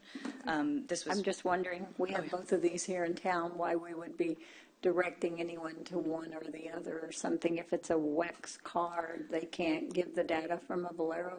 No, because Valero doesn't, Valero and Circle K are actually divesting from each other. So there are about 3,000 Valeros now that are going to not be Valeros in the next year or two. Okay. So it's just who would give us the data. If Valero would do it, we would just go that way, but it has to go through Exxon. It's also the best way to know that we issued these new cards, because now in 3 months, once the cards are issued, I will know that vehicle hasn't moved. It hasn't had a single fueling entry. We haven't touched this. Whenever we're going to talk to the departments, that's your conversation for your budget, is this goes 400 They miles. don't necessarily have to refuel it at Exxon station. No, they can use every station. The discount off is Exxon. They can use they'll still be able to fuel at Valero. They'll get a discount off at every Exxon Mobil. We should encourage to get our discount, I guess, if we have one. Yes. I don't know for sure, but if I understand this correctly, I think there's an opportunity here for us to, because Michael, currently, if there's a problem with an automobile, whoever's driving it or whatever department, they take it to whoever's garage they pick and use a P card or whatever. I think there's a real opportunity to save some money. With something like this and using someone that already is associated with you, And on top of the savings, it's also the accessibility of the data. These reports, Absolutely. I can pull, and I give an annual review with all of our clients, and so in October and November, we'll schedule y'all's fiscal 25 annual review. Instead of y'all having to pull information from this cost code or this cost code, did we catch it all? I actually have like a report that shows us how well we're utilizing, like 100% or we're 80% utilizing whatever the program is. But then also we know that's all of the maintenance cost, or we know it's 20% of the maintenance cost missing, things like that. I think still for me the key is how we get our hands around this 8,000. The 8,000 mile is a limit. And I'm assuming over that, you're going to start charging some fee. So these are not traditional dealer leases. So there is a fee for the maintenance portion of it. When we give y'all a rate for your maintenance plan, it's based on the assumption of this unit will drive X miles per year. This is the maintenance it needs. That 8,000 is what was standardized in the system. One of the things I really think that I can help with this year is dialing in, for example, Coastal Parks probably has the furthest drive between the county, but your constables, all your pursuit units, their mileage patterns are really low, but their idle time is huge, and that's where most of their maintenance costs come from. So it's kind of looking at each department, and because we've already got them broken down, I can pull that data. And also for y'all's reporting purposes. Probably need to speak in the microphone when you stepped away. Sorry, for y'all's reporting purposes, yes. It also gives you, if you need to determine a tax rate, or I've got clients who use it so they can determine what they should be charging for a service. I've been working with some cities that have ISDs that utilize their PD, and by giving them the cents per mile of their actual data, every year they're able to negotiate their contract because they know what they spent last year and they know what tax rate's going to do. They know all those things.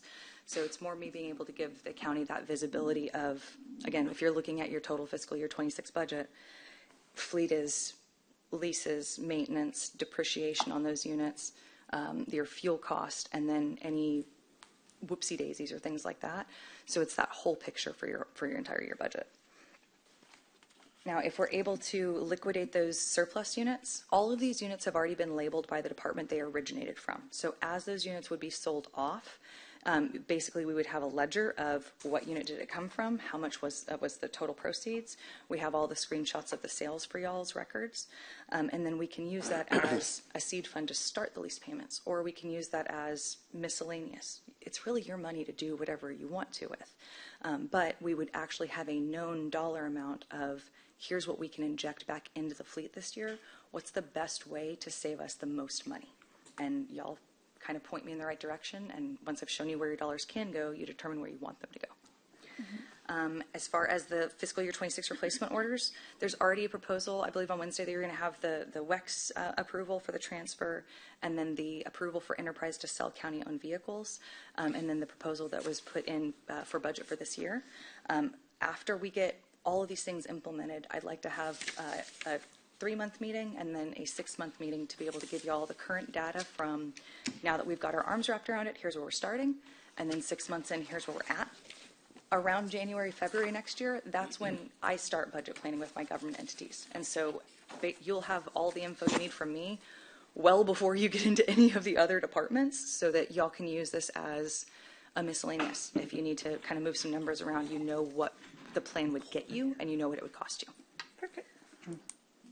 Y'all have one of those jail minivans? We may be in the market for one. So I was actually, that's one of my ears earlier. I was like, oh, that's, so for example, in that van, it's a $90,000 van.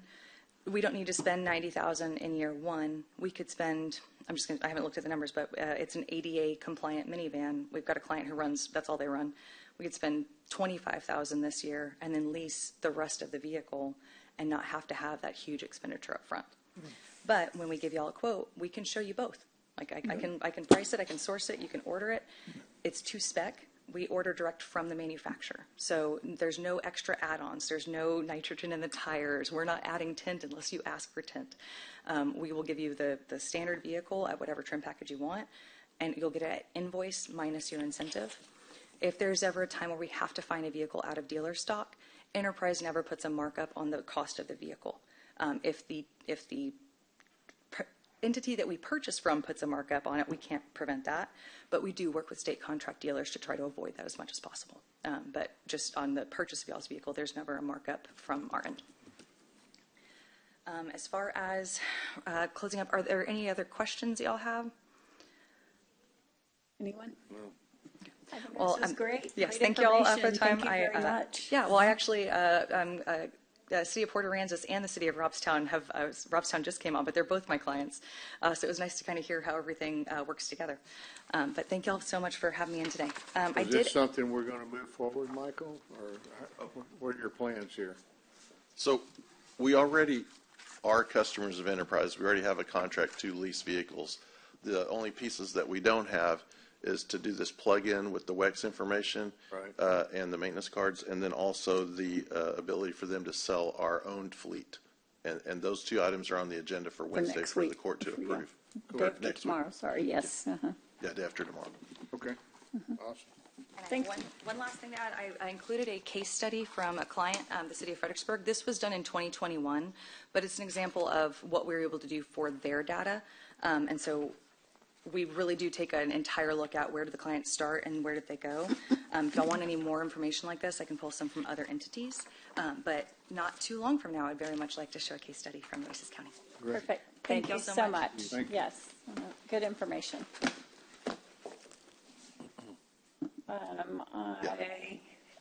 Do you have something? Yes. Yeah, Yes, just wanted your to hand out presentation. this year's fleet Yes. plan. It'll be very short, I assure you. He's still here. Yeah. Yes.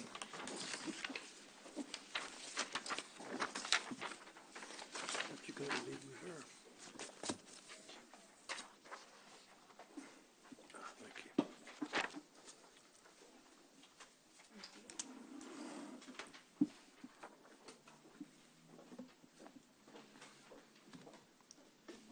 Okay, so what you have in front of you is the recommended fleet for replacements for fiscal 25-26.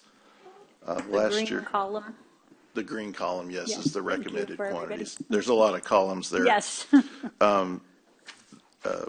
We've included what's gone on in years past, so you can kind of see as was indicated before, we had 1 year after the pandemic where we had ordered 48 vehicles and only received 13. Then we had the struggle with the budget 1 year where we had 0 units coming in. And then last year we gave all the units that we could get to law enforcement, and that was 13 units.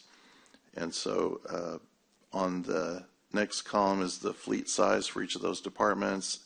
And then like I said, in the green column, what we're recommending replacing. I always have historically operated within a $500K annual fleet replacement budget. Just over the years, the cost of the vehicles has gone up. The cost of the equipment that we put on them has gone up. And so it's drastically impacted our ability to acquire units. And for years when we were in the purchase model, it went down so much that we really could only acquire, I think at one point, 12 units for the year. And when we first got into the leasing program, we were able to get close to 55 units, 53 that first year. And so this year's budget is reflective of that. There's 17 units. The total lease cost is around $252,500. Accessories at $236,000. And this is all based on the most expensive lease amount. So the actual numbers will come in slightly lower. Some of these departments are asking for vans or Explorers, which are less than the truck rates. And then for constables and sheriff, their information is all there. It's a little bit less than we got for them last year, but we had not addressed any of the other departments for going on 3 years. So just felt it was time to share the wealth a little bit. A quick question, and it maybe should have been earlier.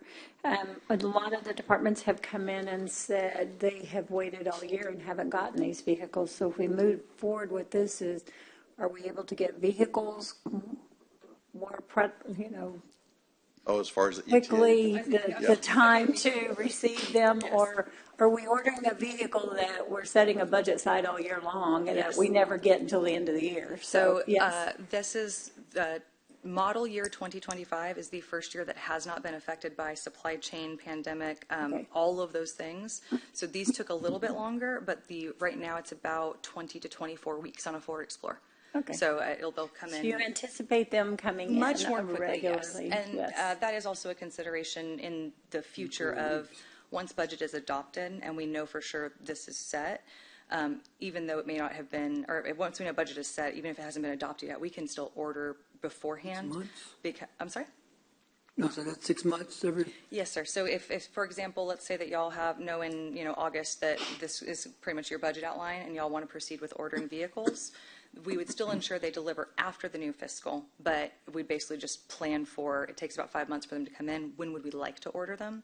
It's one of the reasons I start that fleet planning portion at the beginning of the calendar year, because depending on when you want them to land, whether it's current fiscal or next fiscal, it gives you all the opportunity to say, maybe we've got a little more money this year, let's add it in. Or maybe we need to make sure. That would be nice one of these years. Yes, it's just again, if I give you all the data, you're able to plug and play the way that you're supposed to.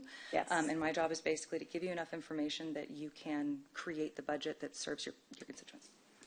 And I just want to say, that was what this was supposed to be all along. Yeah. And I'm glad we're finally here to be able to help us, because it's proving to be an efficient program and process of having vehicles. So I'm glad it's finally all coming together. So thank you. And then Michael, have you talked to Constable 5 about that vehicle I brought up? Have they come to you about that? Yes, about the repair. Yes. Yeah. Okay. So like I said, what happens is if there's an expensive repair that gets brought up, that runs up the chain. It's kind of like if you ever deal with doing warranty work at the dealership, the people have to call the warranty office to make sure they're approved to do that repair. And so by the same token, Enterprise gets alerted, they'll alert me, and then I'll talk to Stacy and see what can we do, what are those options, and we'll come back and present those options and make the decision. Okay. I think the last time was Public Works, and the decision was pretty obvious that we needed to replace the vehicle. So. Okay. Commissioner Chesney. Yeah, and going back to what she was talking about on the different trucks, so what justifies what people order? Do they just pick what they want, or do we have some standard? I mean, there's F-150, F-250, F-350, Silverado. So those are just some generic numbers to use for budgeting purposes, Commissioner, but each department, we do a fleet survey with each of them, and we identify what their oldest or most highly mileaged vehicle that needs to be replaced, or if they've got a unit that's causing them some problems. So, like, but I'm saying, how do we pick what they get? In other words, every constable should get the same type of vehicle. Oh, I'm sorry. Yes, yeah, certainly. Yeah, right. all the constables and the sheriff's office get exactly the same two types of units. It's either a truck or a Ford Interceptor.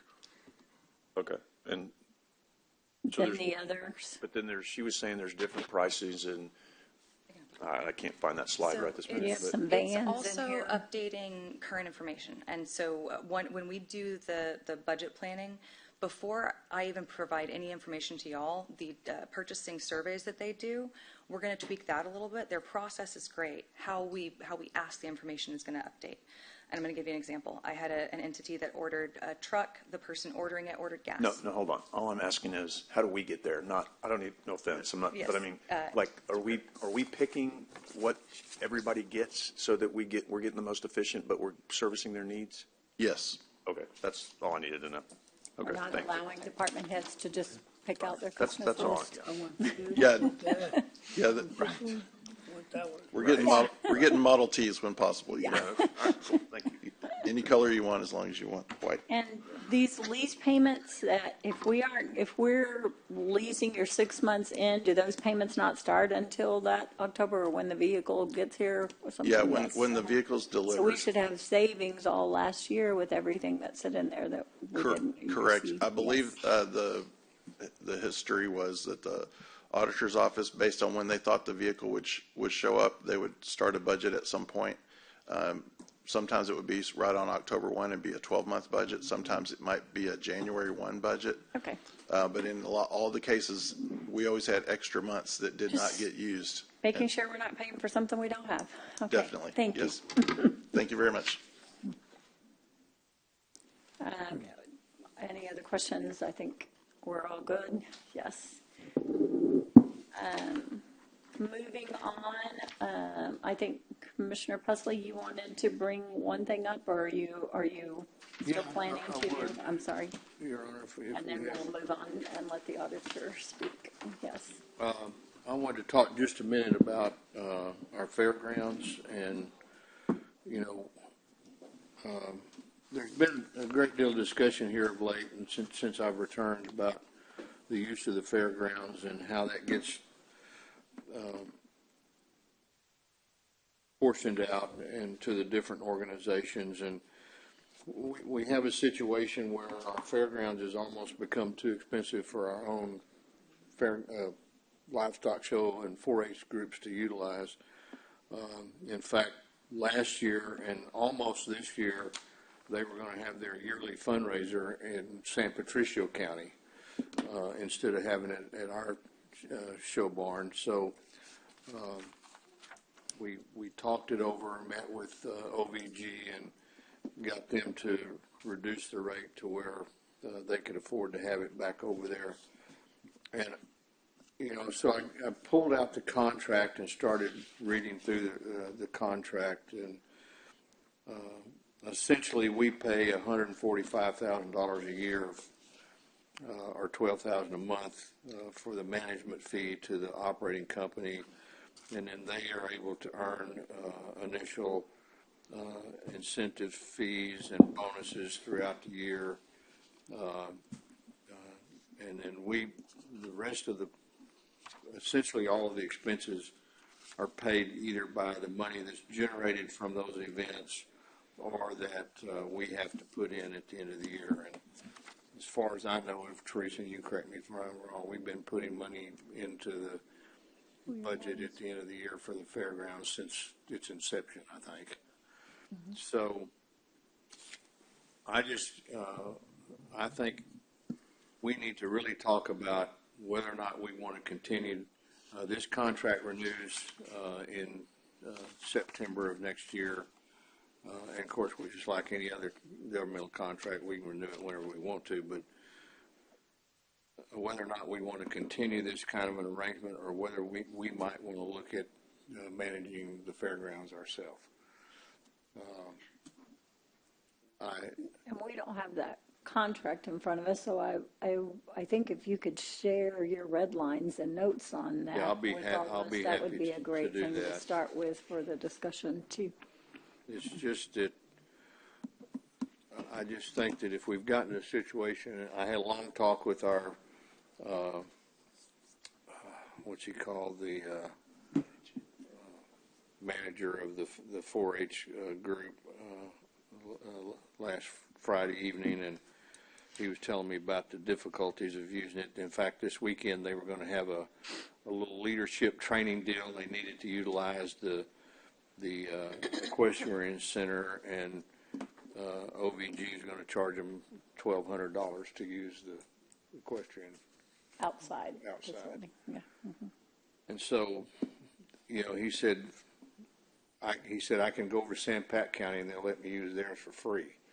So I don't know what we're doing. I mean, that facility was built for the livestock show people in this county, and we've now almost priced it to the point where they can't afford to use it. So I just think at some point we might want to sit down and discuss what we want to do on a go-forward basis, whether we want to continue. And this has nothing to do with Ms. Padron's, the way I think she does a fine job. She's a very nice young lady. She's very accommodating. I mean, this has nothing to do with that. I just think so we have a fine line to walk here. We charge them with keeping this facility, or this contract charges them with keeping that facility as much in the black as possible. Mm-hmm.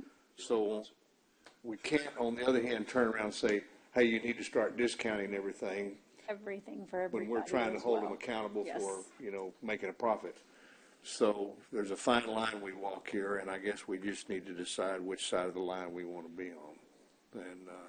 And so anyway, I just wanted to bring that up I'll be happy to make it. Like I said, I've gone through this contract. I'd like to get some additional information from Teresa and Constance before I share this, so I can also provide that. I want to do a look Commissioner back Modis wants to speak to a little bit. of what our payouts were for the last couple of years to this facility, and what incentive fees we've paid back to OVG and that sort of thing. So we have a better handle and look at what the exact costs were for operating that facility. So, but there is a clause in here that says that the manager may schedule events that may not generate substantial direct revenue to the facilities, but to generate either a significant economic, cultural, or other benefit to the county, or otherwise serve a public interest of the county, and the county may, subject to availability of the facilities, direct a manager to schedule those events. So as long as they don't interfere with one that the manager had scheduled previously.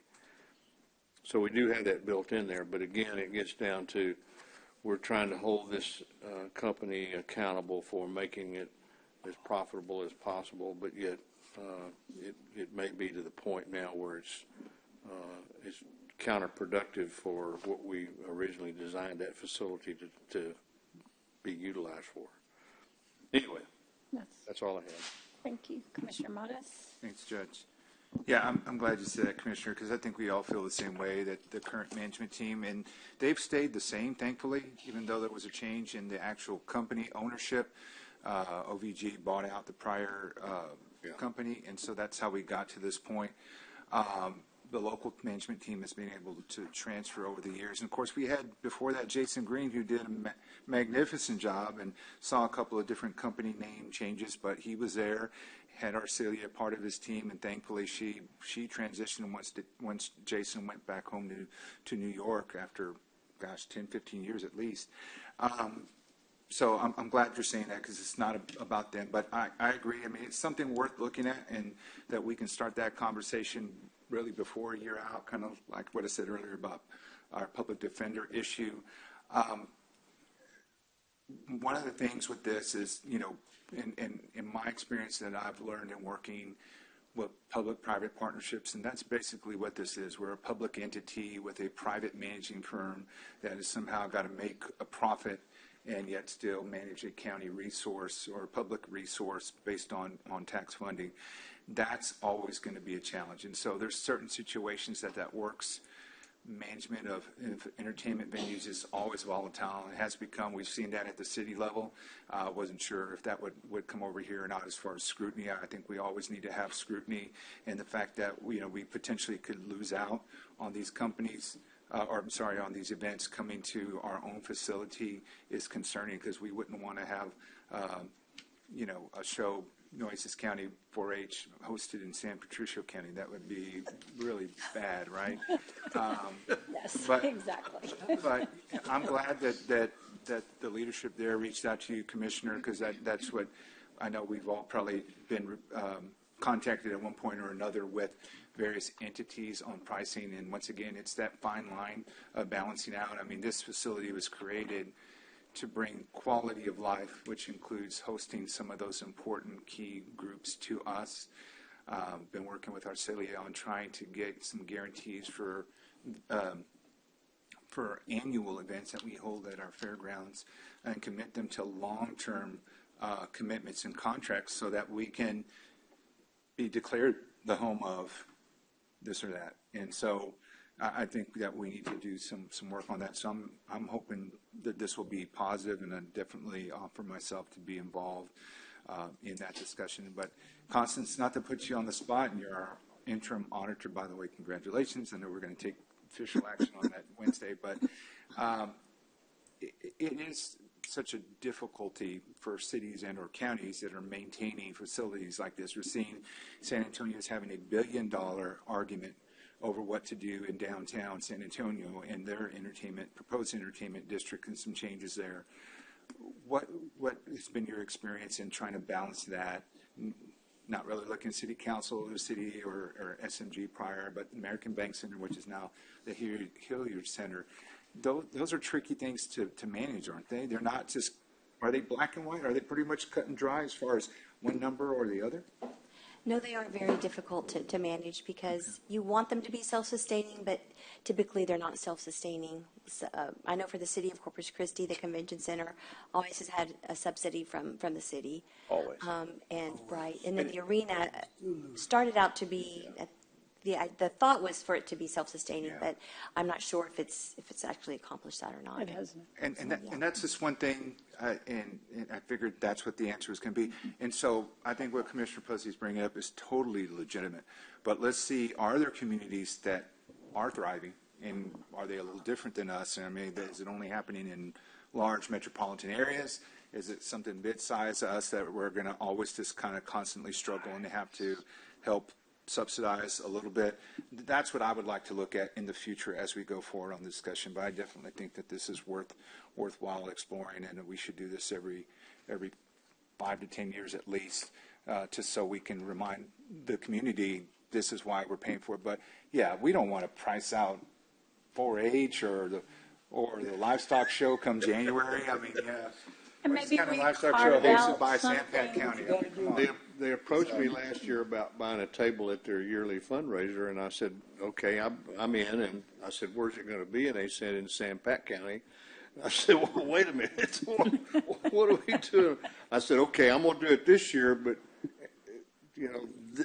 this current year, I said, I'm not doing this again. Y'all need to figure this out. And so, anyway, they finally made a deal over here where we called them. They didn't have to do it at San Pat. Yes. And it's not going to be in San Pat County, and no, and I apologize, Commissioner. I should have come and talked to you about this before. It's in your precinct, and I'm very respectful of that. And it's all of ours. And I just want us to look at this, and you're correct, and Constance is correct. None of these ever make a profit. Yes. I don't care who owns them, whether that's city, county, whatever, but they do provide a valuable service to our community. These kids would not have a place to go if it weren't for that. And all of you go to this every year and you see what a magnificent program it is for the youth in this community. And so it's something I have no problem whatsoever supporting. I just want to make sure that we're doing it to a point to where they feel like they're getting the best bang for their buck. And I think at the very least, we can talk about carving out something preferential for them, for if that was the intent of the building and stuff. So yes, into our contract, if nothing else. Yeah. Judge, Go ahead. just wanted to add to that. I had someone in my precinct call me, and it was the same situation. They had a deal with San Pat County, and they didn't want to go over there. And we got on the phone, and the group was very amenable to working with us, and they ended up having the event, and they basically matched the San Patricio price for it, but it was a Nueces County group as well. And I think I echo what Constance, was saying. I was on the city council when we built the American Bank Center, and we did not design it thinking it was going to make money. We designed it because everybody in this community said we need an event center that we can bring better concerts and better events and it's done that, right? I mean, but it's never made money. Now, I don't know that we thought it was going to hemorrhage money like it has done, and some of that deferred maintenance over there that we've experienced probably at our place too. And so that's the case, but I think that's right. And, and Mr. Gonzalez, whispered something to me that I've been thinking about too, and I'm just going to say it out loud. We've got, I know it's named, but we could always sell naming rights to different things. And I'm not kidding you. Believe me, I texted. Well, I know you're only joking, but I'm just saying. And I'm not trying to take it away from Judge Borchard or anything like that. I'm really not. But I mean, that is something that we have to look at on facilities that sometimes don't make us money. Is naming rights are available out there, and I get it. It's a controversial thing, but at the same time, our job is to protect the taxpayers' dollar as much as we can, and we know that place is never going to make us money. It never, ever, ever, ever is going to even be a break even out there, and we just have to get that out of our head that it's ever going to be, because we're providing a community service. Whether we should or shouldn't have 20 years ago when it was built is beyond that. We can't have that discussion anymore because it's built. And so we have to make a decision on what we do with what we've got. We're already having discussions about, the ballpark going a different direction in that, because that's just kind of a facility that has no future, right? Well, the fairgrounds does have a future, and it needs to have a future, and we have to make a conscious decision. So I think it's a great point to bring up, and we have to discuss it, because you're right, that contract says, they have to do everything they can, and it should. I mean, if someone's going to run it, we want them to get as much as they can for it, but we don't want to run people out of Nueces County into San Patricio County, although they don't have near the facility we have either, but that may not be worth the extra money. I get it. So, so great These concepts, but they were very good for the one time I had a call, and they worked with us, and they didn't have anything else that scheduled, and they matched what San Patricio County was doing, and it worked out. So, They have done that good every point time to we've bring called. up, though. Great point. Good point.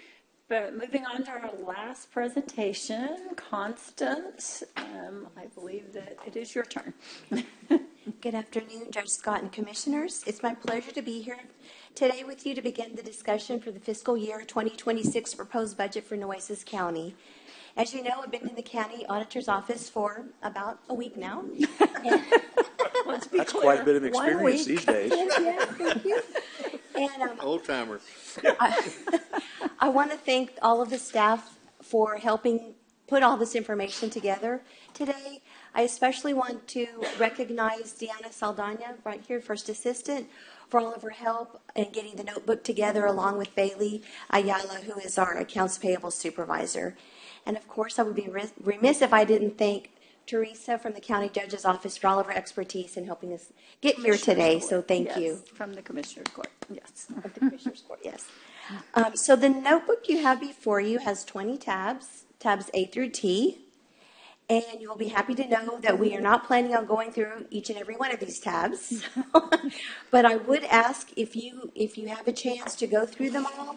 I mean, if you have any questions, to please contact myself or Teresa or Deanna, and we'll be happy to sit down with you and go over the information. I would like to start with tab A, which is the budget calendar. And I want to point out a few key dates that are coming up. So after today's workshop, we will be having a meeting on Wednesday with the Commissioners Court to start discussing the property tax rate. And at that meeting, you will be asked to vote on a tax ceiling. And so, just as a little preview, staff is going to be recommending the voter approval rate for the general fund. And then on September 4th, there will be a public hearing to discuss the tax rate and to go over the proposed 26 budget, followed by a public hearing on September the 10th to discuss the proposed budget. And then at that same meeting, we will be asked to vote on the budget and the tax rate. And this year, we will be changing the order on the vote to coincide with what is best practices for our state. We will be asked to first vote on the budget, and then we'll be asked to vote on the property tax rate. And then, so now if I can turn your attention to tab C, this is a general fund overview. And I want to emphasize, again, that I've been in the county auditor's office for 1 week now, and so the numbers presented before you today are the best information that we have as of today. Unaudited as well. Yes, ma'am, they're unaudited, and I know we've had issues with our software system, but we were able to close the books on Friday for fiscal year 2024, and we're expected to send the trial balances to the external auditors either today or tomorrow. And we're anticipating that the 24 external audit should be completed by September the 30th. So on this page, we're starting with the last audited balance for the general fund, and this was as of September the 30th, 2023, and this is from our annual comprehensive financial report. And it's $27,782,284. Which page are you? I'm sorry. Which page are you on? This is, I don't have my glasses on, 25 million. This is behind tab C. Tab C. Charlie? As in Charlie, yes, sir. Okay, all right. Okay, I'm with you. Okay, thank you. Sorry about that. Tab C, okay. I have a little bit of an echo. You might move the microphone just a little bit away. Yeah. Yes, okay. Sorry about that. And then for fiscal 24, we are showing $113.9 million for revenue and $119.4 million for expenditures, with an ending estimated fund balance of $20.2 million. And please keep in mind that these are unaudited balances as of today. And these are the best figures that we have that we're presenting to you. We also have been concentrating on the general fund this last week that I've been there, but I want you to know that we are going to be looking at the other funds as well, and that may have an impact on the general fund. So that is to be determined, but at this point in time, this is what we're presenting to you. We appreciate it. I also would like to point out that the ending fund balance does include some cleanup items from some old accounts receivable balances totaling about $4 million. And when you take this into account, the ending fund balance is in line with our estimated fiscal year 24 fund balance that we had in our adopted budget. So that's the $22,569,000. That's your ending fund balance. For fiscal year 24, we're looking at $20.2 million at this point. Right. And then 25. Correct. So then we start with the ending fund balance, the $20.2 million. We're going to add our estimated actuals, and these are through August the 11th of $127.3 million. We are projecting $6.3 million through the end of the fiscal year, and this is very conservative, like I said. Our actual expenditures through August the 11th are $101 million, and we are projecting $30.3 million. And again, this is very conservative. To come up to an ending fund balance for the end of this fiscal year of 2025 of $22,569,768. 69. $22,559 or 69? 569,768. Are preliminary. We haven't sent them off. We haven't done a single audit. These are very new numbers. So don't get excited is what you're saying. Please, Gotcha. guys. Well, then it's really not conservative. Anything. It's really in the conservative estimate. Conservative would mean you feel like it could be better. That's correct. So it's not- Well, it is, yes. Could It be started better. out better, but Could now be it's, better. it's at Now 22 it's million going- right now. And they haven't addressed the healthcare fund, and they haven't addressed grants and things. And that disaster, other issues, disaster the emergency emergency disaster. disaster fund, we Yes. also have to look at that as well. So this is generous would be more the Very. term. This would could say go that. down, not This up. doesn't include any property It- sales or It could anything. go down, but it could, yes, No. it could go down, yes, It sir. could go, it could potentially. We're hoping it doesn't. I mean, this Right. would be amazing if this is it. I'm just saying, don't get excited Correct. because we have a lot of work to do. This is 1 week of being in Right. there, please. And these have not been audited yet as well. Yes. We just sent the trial balances. We should be doing that today or tomorrow for 24. And so this is where we are as of right now. Yes. Okay, so if we could turn to the next tab. So tab D is what we are going to be building the proposed budget on. And there's 2 pages. There's the no new revenue tax rate, which if you can see kind of towards the middle, we're anticipating it will generate about 3.1 million of additional dollars of property tax revenue. And then the next page, we have the voter approval tax rate, which we are anticipating will generate 11.582 million additional property tax revenue. And those are from our tax worksheets. These are actual numbers that you calculated before you even went in there. Those are. That is correct. Do you feel better about these than the first page? I do. You feel pretty good. These numbers are a little more. The 11 million, The yes. property No, I tax mean, your numbers I'm estimates- very comfortable with. Okay, that's what. Yes. Yes, sir, I'm very comfortable with those.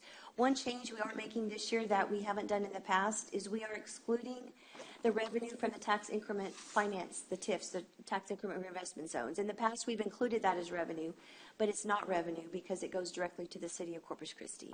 And that's one thing I did confirm with the tax assessor's office, so just so you know that. But are you including, The base values. no, are you including the part of the revenue that we are getting back now from these TERSs that we've changed? Like the island one, that one's going down, It will not be for this fiscal year. It will be for 27, even though we did that. in We July. did that a year ago, Oh, which one was a year ago? the island TERS. The island TERS, we did that Changed last to- year. Okay, everything that was changed Everything last year will be reflected, yes, sir, in Okay, this so I year's just want to make budget. sure, because that island TERS sir. did change. That comes from the tax assessor collector, yes. Yes, sir, that is correct, but Yes. the changes we did just last month will take effect. No, I know, in that's different, those are yes, sir. different ones. Okay, But yes, the sir, that's island one we correct, did a year Correct. plus ago, so Yes, that one, sir. we should start seeing some revenue. correct. Okay.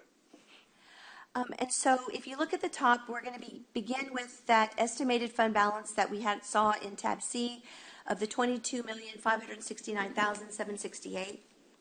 To that, we're going to add in estimated revenues of $126.8 million, transfers in of $6.8 million, for a total, and this is our projected revenues, of $133.6 million. And the estimated revenues, those were calculated at receiving 97%. That is going or to the be- 94? That's the part of the $11.5 million. That's the property tax revenue. Yes. Uh-huh. And so when you add the 11 million of our additional revenue we're anticipating with the total revenues that we have above the 133, we're looking at total revenues projected of $145,254,727. Have I lost y'all yet? And then if you add in your fund balance, that's the amount in the 145. square, the $167.8 million. 167 million.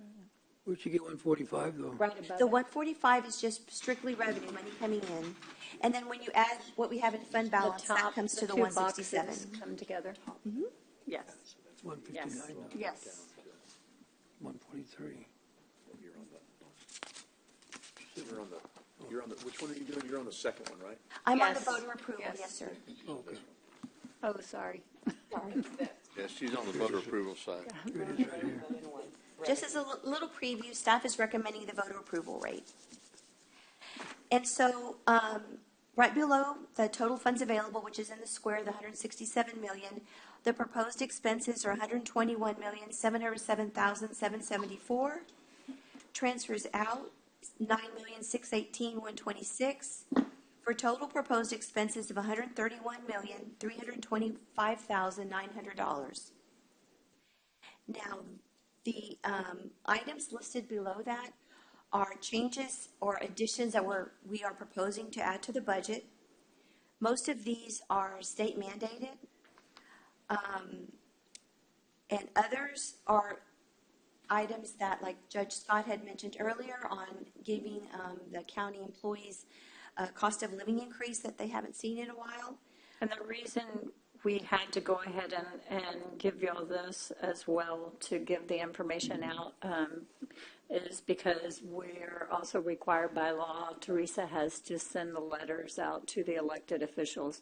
And as we all know, the state increased the salaries of our district court judges, which in turn increased the salaries of our county court judges that we have had to make up. So, and then the DA and supplements and things like that, we felt it prudent to include everyone in the increase. Well, some of them got over 25% or 25% because of the limits and the amounts we had to give. We felt like 10% was the amount that I was comfortable in asking for all employees, electeds, hourly, salary, collective bargaining, whoever. I think that it's the last couple of years have been rough on our employees here. I know every department comes to us and asks for, they can't keep people, they can't keep employees and everything, so this would be something that I thought we should proceed with, but Teresa will be sending the letters out with this amount. That's the 10% COLA? Yes. Okay, that'd be across the board, Across the board, every county employee, period. excluding law enforcement. And excluding Law enforcement's down further on the page, they would Yeah. put to, yes. These numbers are a little bit off. I think these numbers were calculated by someone else before us, so they may change a little bit, come down a little bit. But we want to verify, so we kept them in there. Like I said, there's a lot of things in here that need verifying, but we basically went by, we were okay with that because of the, if we choose to go forward with a voter approved tax rate, we felt like we could do this moving forward. I also wanted to make a comment. The COLA does not include the county court at law judges.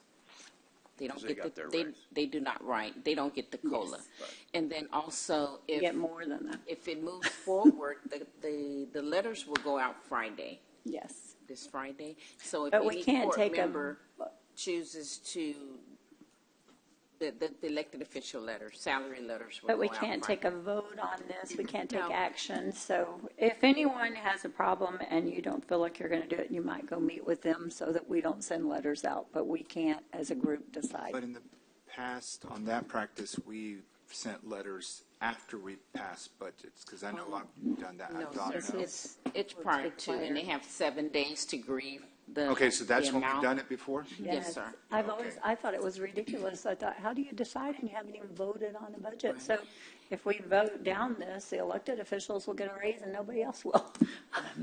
But if really doesn't make sense to me. That's going to go well. Yeah, really. If there's any court member that would decline the increase, then we would have to have that in writing to the county auditors and to the budget office so that we can make sure that the letters go out correct. Yes. Okay.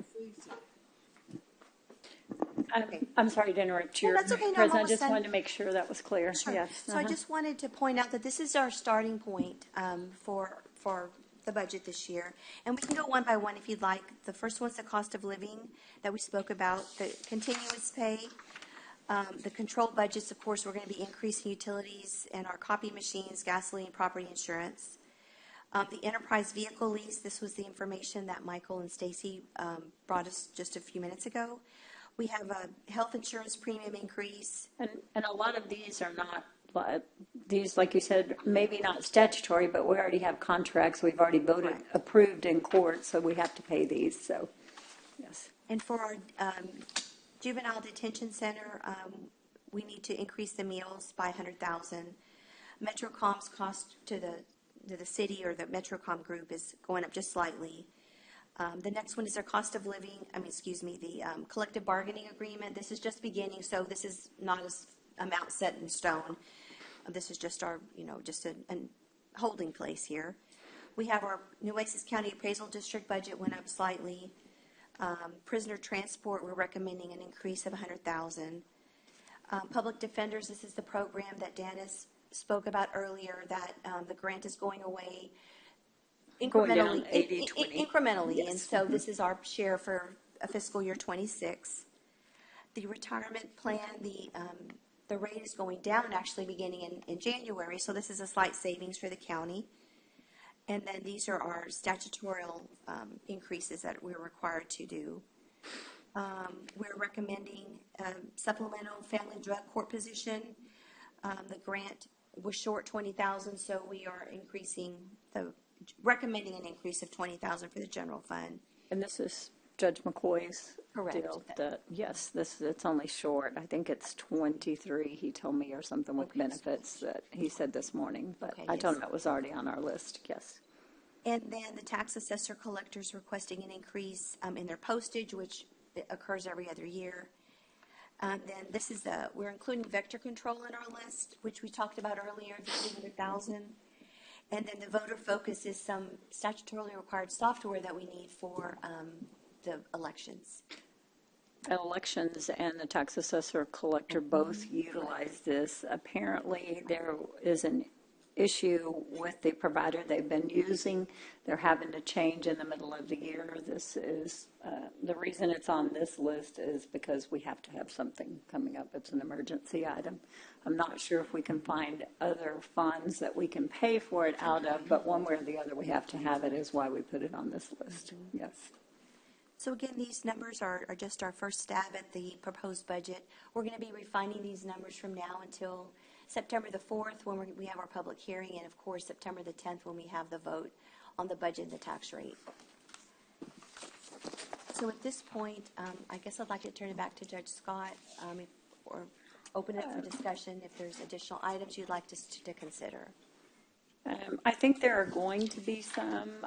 We have some, and anybody that wants to bring something forward. I know we've gone through the list to vote on.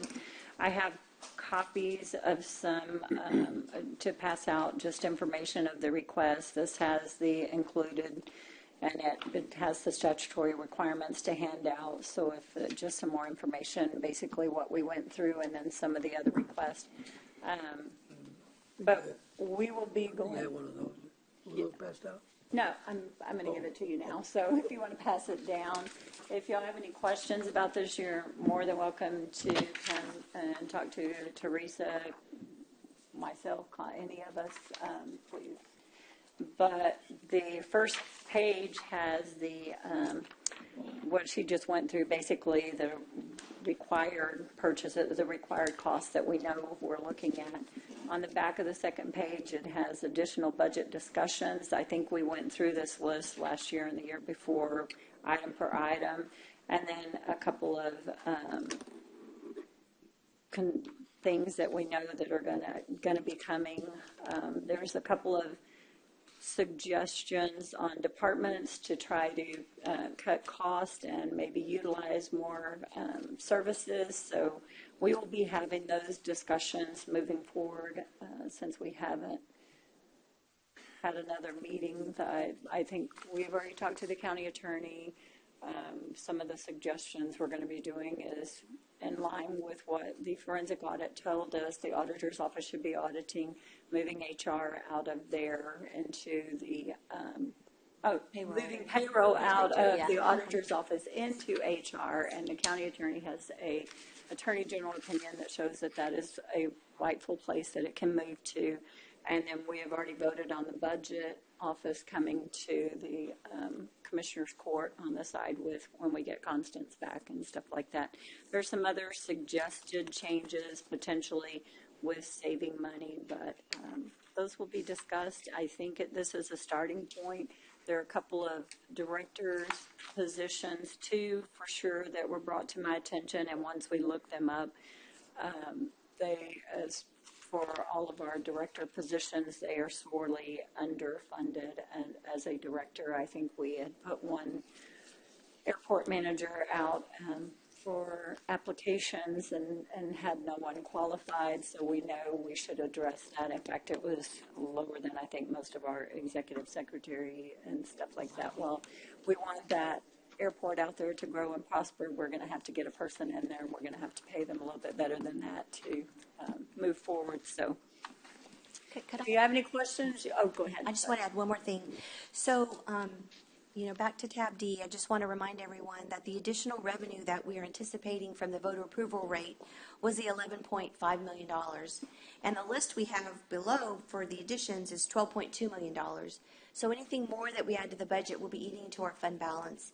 And our goal is to build our fund balance in the general fund to be 25% of our annual appropriations. Yes. And I know we previously said revenue. We're going to look at that. I think we're going to change the policy to say appropriations. So that's just something to keep in mind, that we really don't have that much to we don't have a lot with. to spend with after we do our statutory requirements and with doing the 10%. So there have been a lot of requests in front of us, a lot of reclassifications. Let me remind everyone, a reclassification is in and of itself a raise. And if we're wanting to give everyone raises, the reclassifications really are hard to do if we give this across the board to someone. So we really need to look at what needs to be done. I know we've had departments come to us, if you delete a position, want to create a higher paid one, if it's a zero cost, that's something that we could look at. But we're trying to guide people into finding the funding so that we can do this COLA this year. And we know we've had challenges. We know we've gone through a lot in the last couple of years. We know we have gone through a lot with, in my third year, my fourth auditor, and before the year is over, we will be working on number 5 probably. So to say the least, there's some challenges ahead, but we look forward to solving those challenges. And I think with the sale of property moving forward, the things that we're doing, I think that the county looks bright, and I'm looking forward to a better year next year. So let's get through this one, keep our heads down, and do the best we can with the resources we have. Show our appreciation to the employees that have helped us get through the last 2 years, by all means, and let's work this out. So thank you. Thank you all very much. They're the ones that keep the county going. Absolutely, absolutely. So, Judge, when is your first?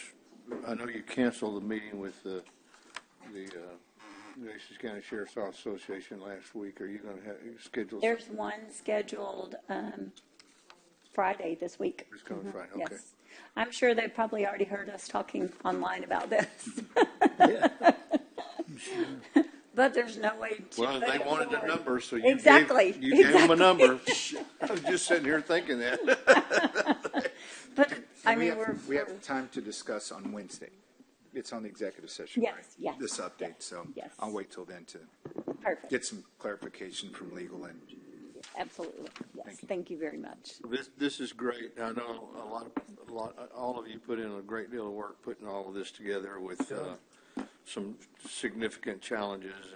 And Judge, I know you've worked on this countless hours up here over the last couple of weeks. So I just want to say how much I appreciate all the effort that went into this. And I would like Teresa. Mr. Waterman used to give us a little one-page report every year that showed what our tax levy was going to be, and then what all of the deductions in a way of people who get homestead exemptions, all the different exemptions. And do you still have could we recreate that? Or if you look at tab E, in the book, tab E. Okay, I'm sorry. I think hopefully that's what you want. It shows, this is the valuations, and it shows the exemptions with the net taxable value. Is that what it is? It used to have yellow, I think, on there. I just took the yellows out. I think, I think that's it. I'll go through it and Yes, sir. And there's one for general fund, for farm to market, and for hospital district. Okay, But okay. take a look at that and let me know if you need something okay, else. very good. Thank you. Sure, perfect. And also that collective bargaining meeting is Thursday. It is Thursday. Yeah, not Friday. I knew it was on the calendar. Great work. Thank you. And I think they're in hindsight, it might be postponed to September from their attorneys. Yes. Okay. I guess if there's no one else, Sheriff, you've sat here all day. You sure you don't want to present anything? Good, thank you. It's like a confession. He says, "You hear us confess all will conclude our meeting today at 1:18. We are adjourned. Go ahead. I was going to ask one thing. And so when you and the auditor lay out the budget, how's that going to go? Just how's that going to work? Y'all are going to lay it out, and then we're going to we're going to get in our packets, and you're going to. We're going to do my proposed kind of lump sum if you want to pull something out to discuss, kind of. Are we going to start on Thursday when we have the public hearing, the meeting on the tax rate? This coming Thursday, do we start the discussions?